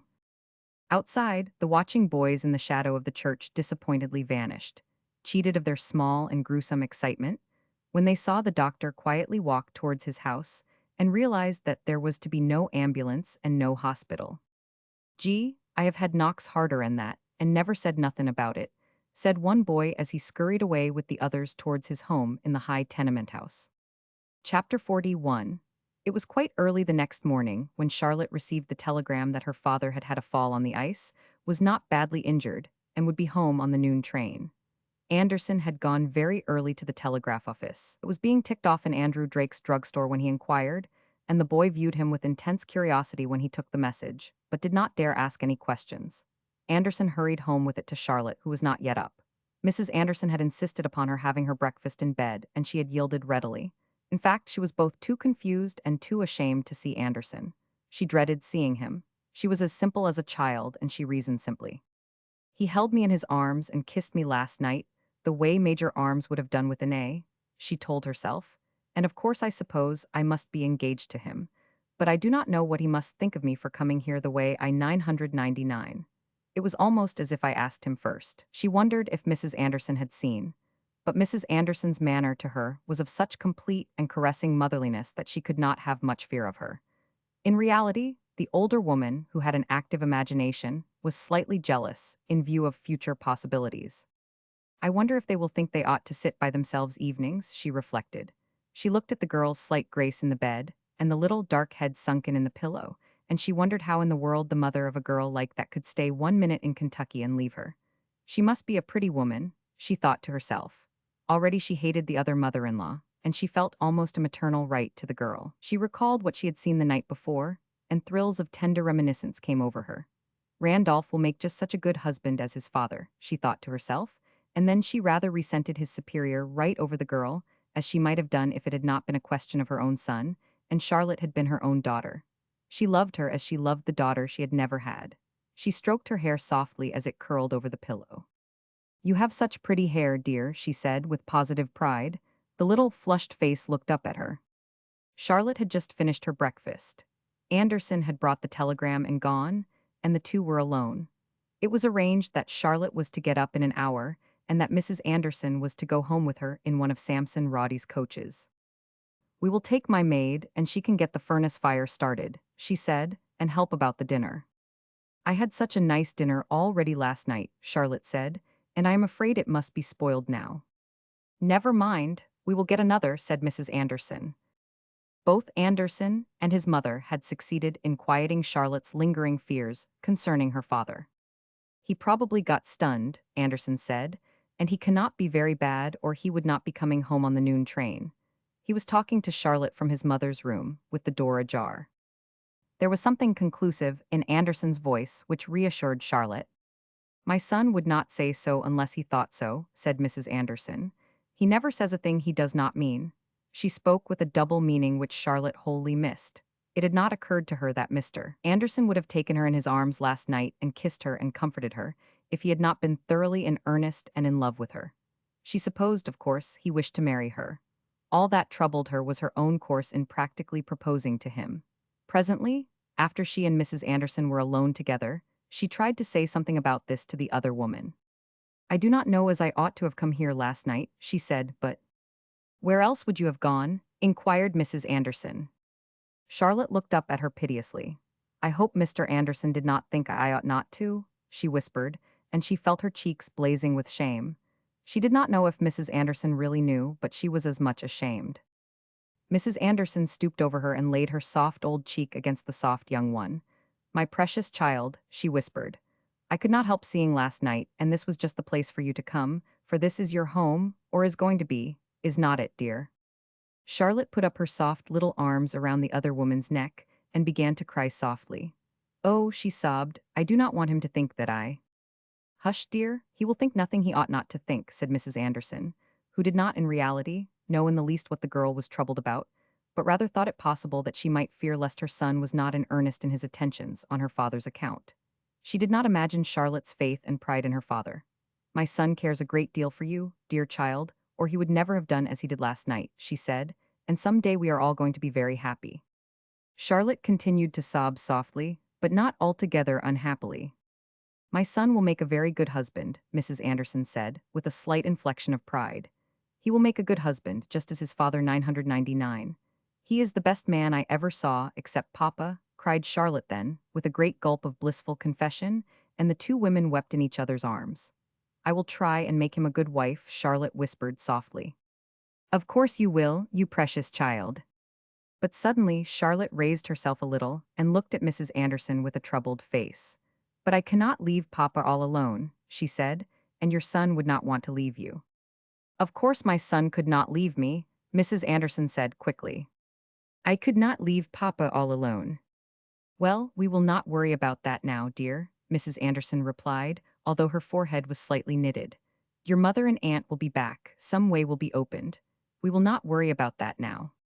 Charlotte blushed painfully at the thought that she had been hasty about making preparations for the marriage, and had shocked Mrs. Anderson. You do not think Papa is very badly hurt? She said. Why, of course not, dear. Did not you hear what Randolph said? He probably was stunned. It is so easy to get stunned from a fall on the ice. My husband got a bad fall once, one icy Sunday as we were coming home from the church. They had to carry him into Mr. John Bemise's house, and he did not come to for several hours. I thought he was killed. I never was so frightened except once when Randolph had the croup. But he got all over it. His head was a little sore, but that was all. I presume it was black and blue under his hair. Randolph's father had beautiful thick hair just like his. I dare say he was not hurt so badly because of that. Your father has thick hair, has not he? Yes. Well, I dare say he struck on his head, just as my husband did, and was stunned. I dare say that was just what happened. Of course he did not break any bones, or he would not be coming home on the noon train. I do not believe they would let him out from the hospital so soon as that, even if he had only broken his arm. Oh, do you think they carried him to a hospital? They took him somewhere where he was taken care of, or he would not be coming home on the noon train, said Mrs. Anderson. It is almost time for you to get up, and I want you to drink another cup of coffee. You came here without any hat, did not you, poor child? Yes. Well, I have not got any hat, and you cannot wear one of my bonnets, but I have a pretty white headtie that you can wear, and nobody will see you in the closed carriage anyway. I am making so much trouble, said Charlotte. You precious child, said Mrs. Anderson, when I think of you all alone in that house. It was dreadful, Charlotte said, with a shudder. I suppose there was nothing at all to be afraid of, but I imagined all kinds of things. The things people imagine are more to be afraid of than the things they see. Sometimes, Mrs. Anderson said, wisely. Now, I think perhaps you had better get up, dear, and you must drink another cup of coffee. I think there will be just about time enough for you to drink it and get dressed before the carriage comes. Mrs. Anderson took the pride in assisting the girl to dress that she had done in dressing her son when he was a child. She even noticed, with the tenderest commiseration instead of condemnation, that the lace on her undergarments was torn, and that there were buttons missing. Poor dear child, she never had any decent training, she said to herself. She anticipated teaching Charlotte to take care of her clothes, as she might have done if she had been her own girl baby. I guess her clothes will not look like this when I have had her a while, she said to herself, eyeing furtively some torn lace on the girl's slender white shoulder. When they were at last driving through the streets of Banbridge, she felt unspeakably proud, and also a little defiant. I suppose there are plenty of people who will say Randolph is a fool to marry a girl whose father has done the way hers has, she told herself, but I do not care. There is not a girl in Banbridge to compare with her. I do not care, they can say what they want to. She was so excited that she had put on her bonnet, which had a little jet aigrette on top, awry. After a while Charlotte timidly ventured to speak of it and straighten it, and the tenderest thrill of delight came over the older woman at the daughterly attention. She told Randolph that noon, after she had got home, that she was really surprised to see how well the poor child, with no training at all, had kept the house. And she said it, remembering quite distinctly a white shade of dust in full view on the parlor table. Her dinner was all dried up, of course, she said, but I thought it looked as if it might have been quite nice when it was first cooked. Already Mrs. Anderson was becoming deceptive for the sake of the girl. She had carried a box of provisions to the house, and they had stopped at the fish market and bought some oysters. And Mrs. Anderson had taught Charlotte how to make a stew, and retreated before it was quite time for Carol to arrive. She felt in her heart of hearts that she could not see him yet.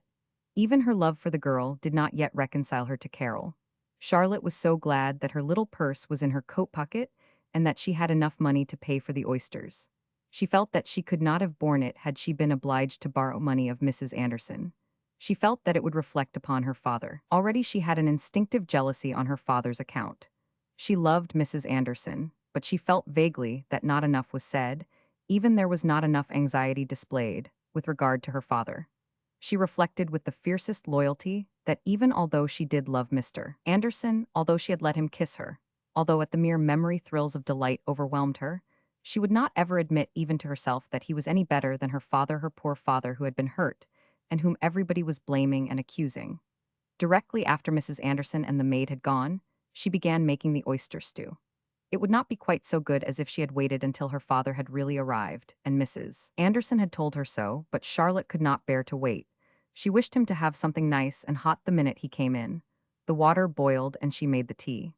Mrs. Anderson had said that the tea might be better for him than coffee, and she also made toast. Then she went again into the parlor to the window, as she had done the night before, but it was all so different now. She was so happy that she was confused by it. She had not been brought up, as one would say, religiously, although she had always gone to church, but now she realized a strange uplifting of her thoughts above the happiness itself, to a sense of God. She was conscious of a thankfulness which at once exalted and humbled her. She sat down beside the window and looked out. And everything, every dry spear of grass and every slender twig on the trees, was streaming like rainbows in the frosty air. It came to her what an unspeakable blessing it was that she had been allowed to come into a world where there were so many rainbows and so much happiness, and how nothing but more rainbows and happiness could come of these, that there was nothing whatever to dread in the future. And she thought how her father was coming home, and she thought of all her horrible imaginations of the night before as she might have thought of a legion of rooted fiends. And soon, Samson Roddy drove her father into the grounds, and she ran to the door. She opened it and went to the carriage with her arms extended, but he got out himself, laughing. "Did you think I wanted help, honey?" he said, but though he laughed, he walked weakly and his face was very pale. He paid Samson Roddy, who opened his mouth as if to say something, then looked at Carol's pale face and changed his mind. Getting rather stiffly up on his seat was growing stout and driving away. "Oh, Papa," Charlotte said, slipping her arm through his and nestling close up to him as they went into the house. Carol bent down and kissed her. "Papa's poor little girl," he said. "It was mighty hard on her, was not it?" "Oh, Papa, you are not hurt very badly." "Not hurt at all, sweetheart. I, to put it simply, tumbled down on the ice and hit my head, and was so stunned that I did not come to myself until it was too late for the last train." "Oh, Papa, where were you? Did they carry you to a hospital?" "No, dear. I was very near a man who used to keep my books before I gave up my office, and he had me carried to his house, which was nearby, and he and his sister did everything for me, they and their doctor." "They must be such good people," said Charlotte. "Such good people that I can never pay them," said Carol in an odd voice. They had entered the house and were going through the hall. "Not in other ways than money," he added quickly. "I owe him nothing." It was the first time that Carol had ever attempted to justify himself to his child, but at that moment the sting of thinking that she might suspect that he owed Albright money was more than he could bear. When they were in the dining room, Carol turned and looked at Charlotte. "My poor little girl, what did you think and what did you do?" said he. She threw her arms around his neck again and clung to him. "Oh, Papa, when you did not come, when the last train went by and you did not come, I thought, poor little sweetheart. I went down to the 6 o'clock train, and then I waited for the next, and then I came home, and I watched, and the telegraph boy came to tell me there was no telegram, and I had the dinner keeping warm on the back of the range.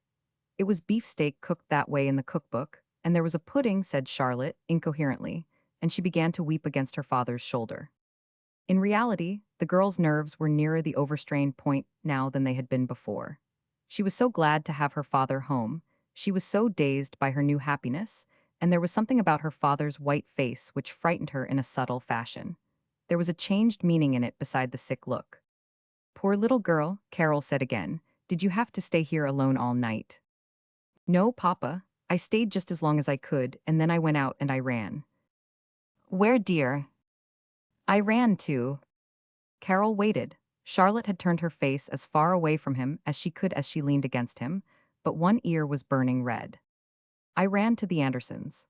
You know Mr. Anderson, that time when I was so frightened by the tramp, I stayed there to tea.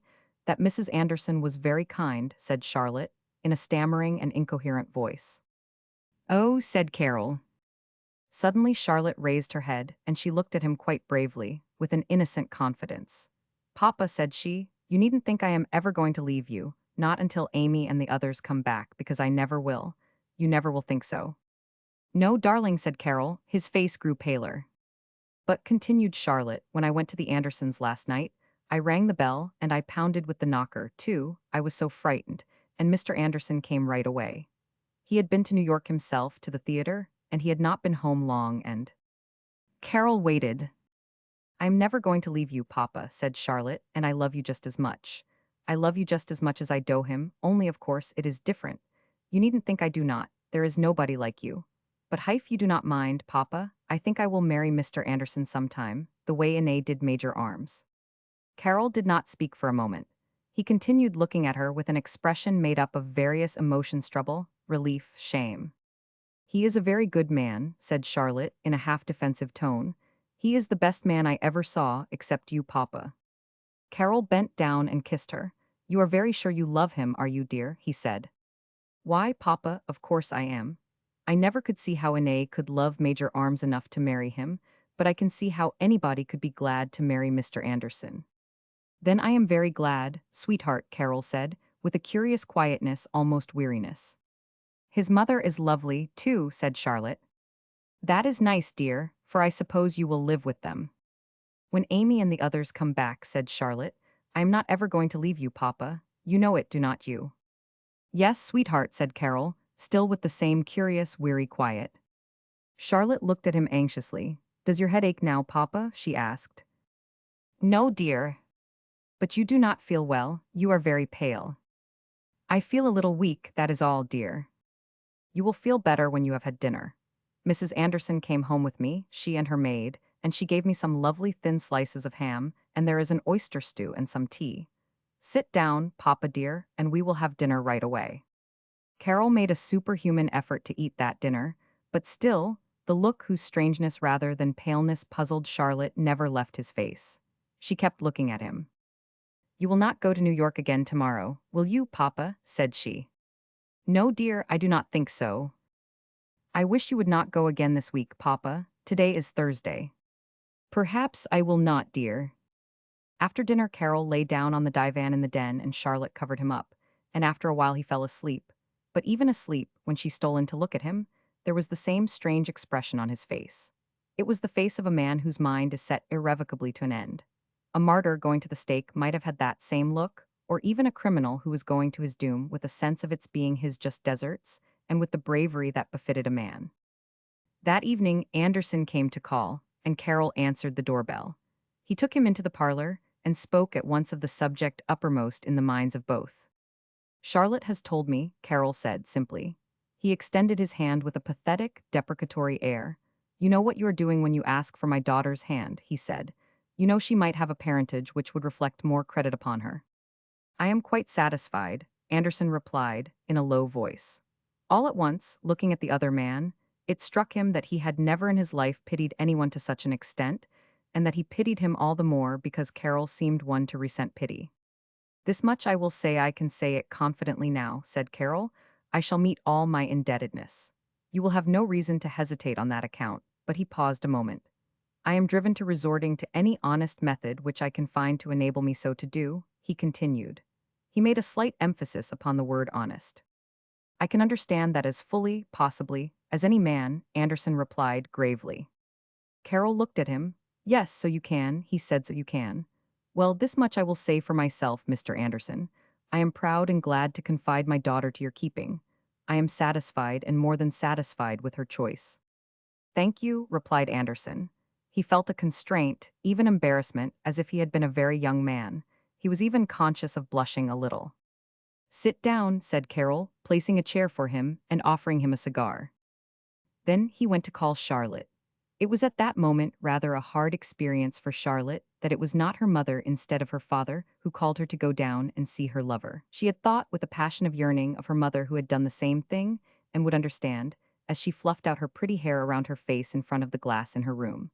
When her father called her, she ran down, but instead of going at once into the parlor, where she knew her lover was waiting for her, she ran into the den. She felt sure that her father had retreated there. She found him there, as she had thought, and she flung her arms around his neck. "I am never going to leave you alone, you know, Papa," she whispered. "Yes, dear. Papa, come in there with me." Carol laughed then. "Run along, honey," he said, and gave her a kiss and pushed her softly out of the room. Chapter 42. Carol, left alone, lighted another cigar from force of habit. It was one of the abominably cheap ones which he had been smoking lately when by himself. He never offered one to anybody else. But soon the cigar went out and he never noticed it. He sat in a defillowed chair before a fireless hearth, and the strange expression upon his face deepened. It partook of at once exaltation and despair. He heard the soft murmur of voices from the parlor where the lovers were. He reflected that he should tell Anderson, before he married Charlotte, the purpose in his mind, that he owed it to him, since that purpose might quite reasonably cause a man to change his own plans with regard to marrying her. He decided that he would tell him that night before he left, but he felt that it would make no difference to a man of Anderson's type, that it was only for his own sake, the sake of his own honor, that it was necessary to tell him at all.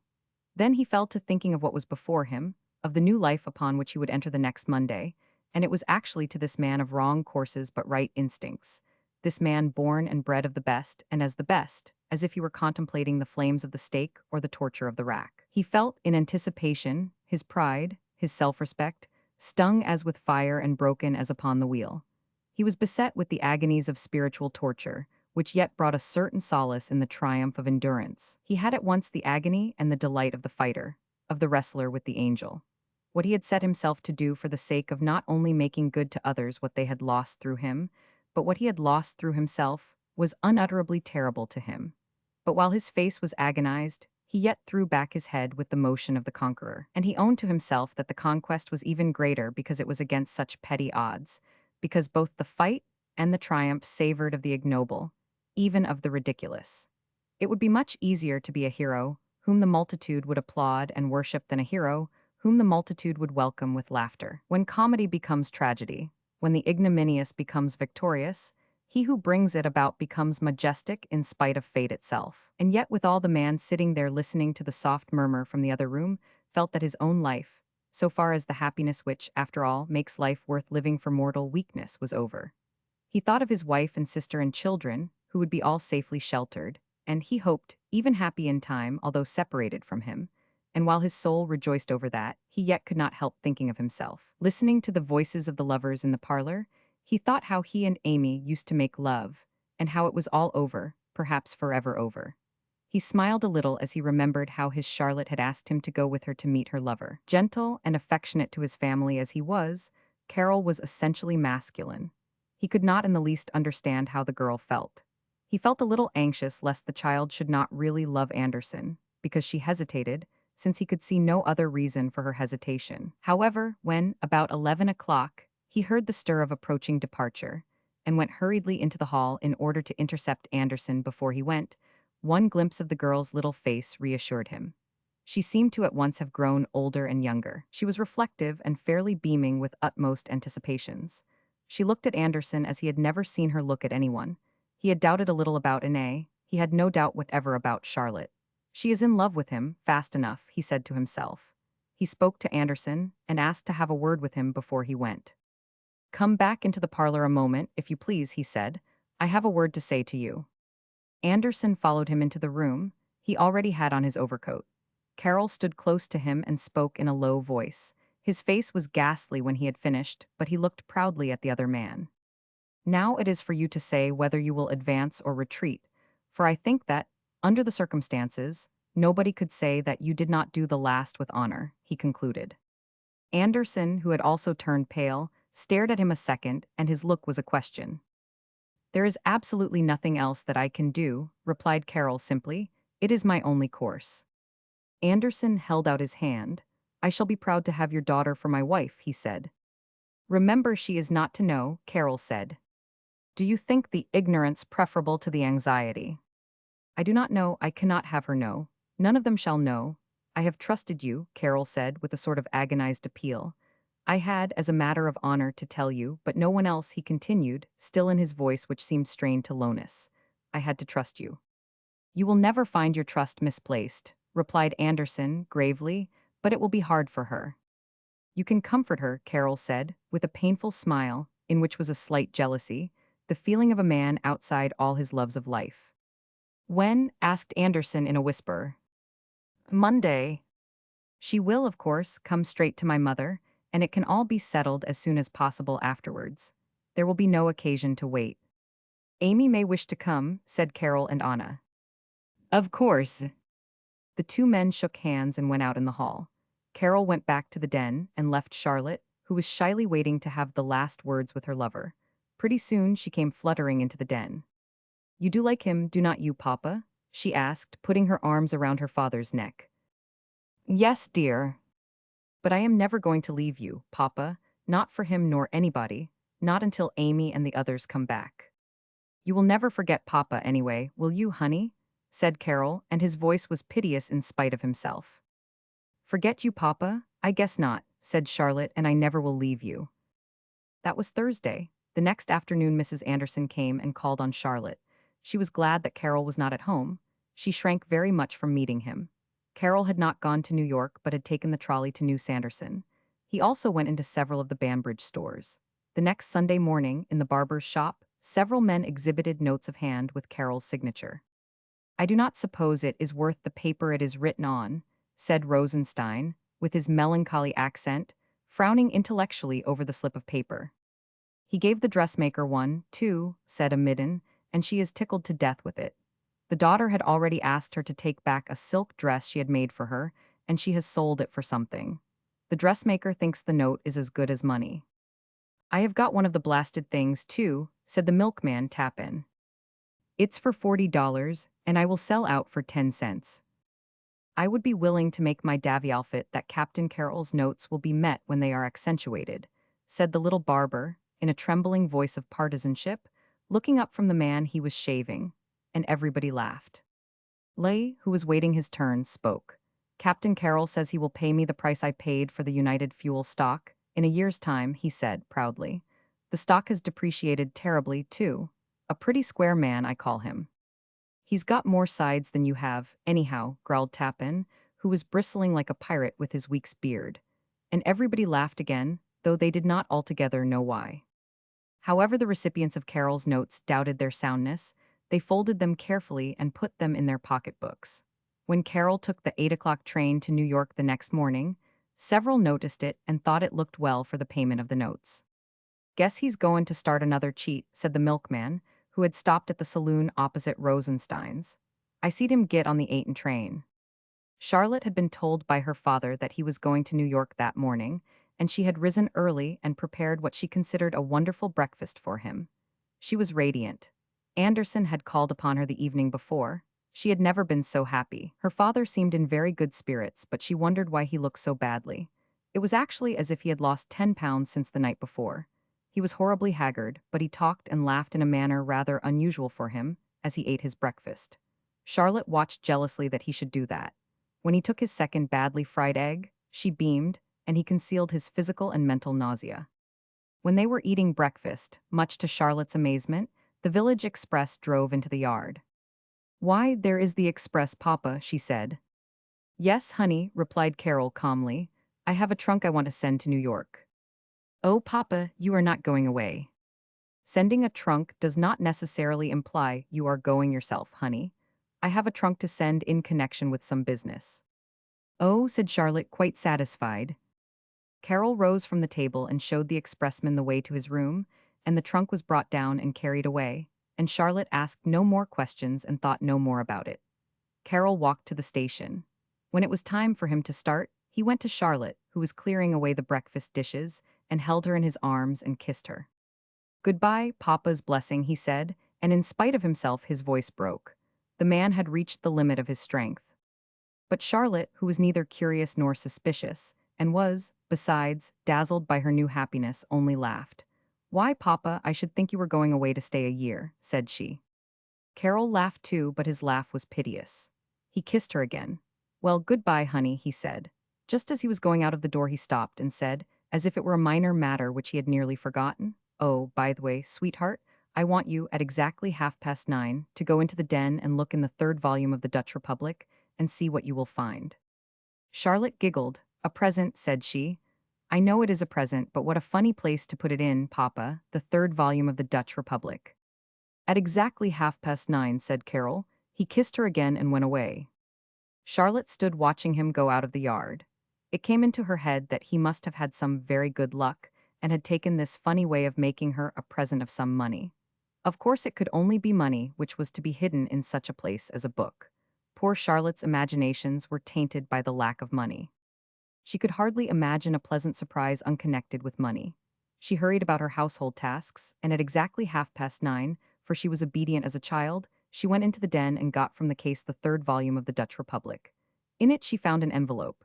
She thought that it contained money, but when she opened it and found a letter, suddenly her heart failed her.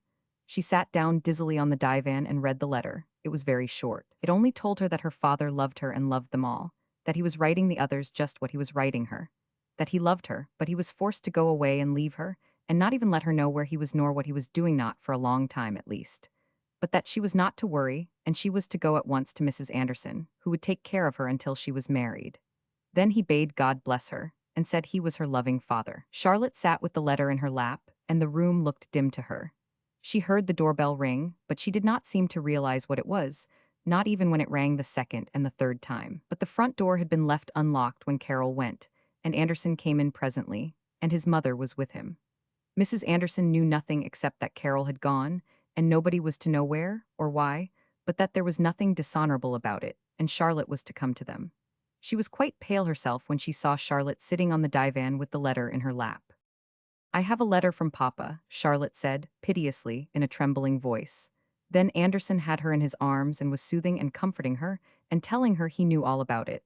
It was all right, and she was not to worry. Mrs. Anderson stood watching them. "Wear your coat and hat, child," said she presently. She, in reality, felt that she was the proper person to have comforted the girl, under such circumstances, and not a man who knew nothing about girls, nor how they would feel when deserted, in a measure, by a father. When they were in the carriage, she sat on the seat with Charlotte and kept her arm around her, and looked across almost defiantly at her son.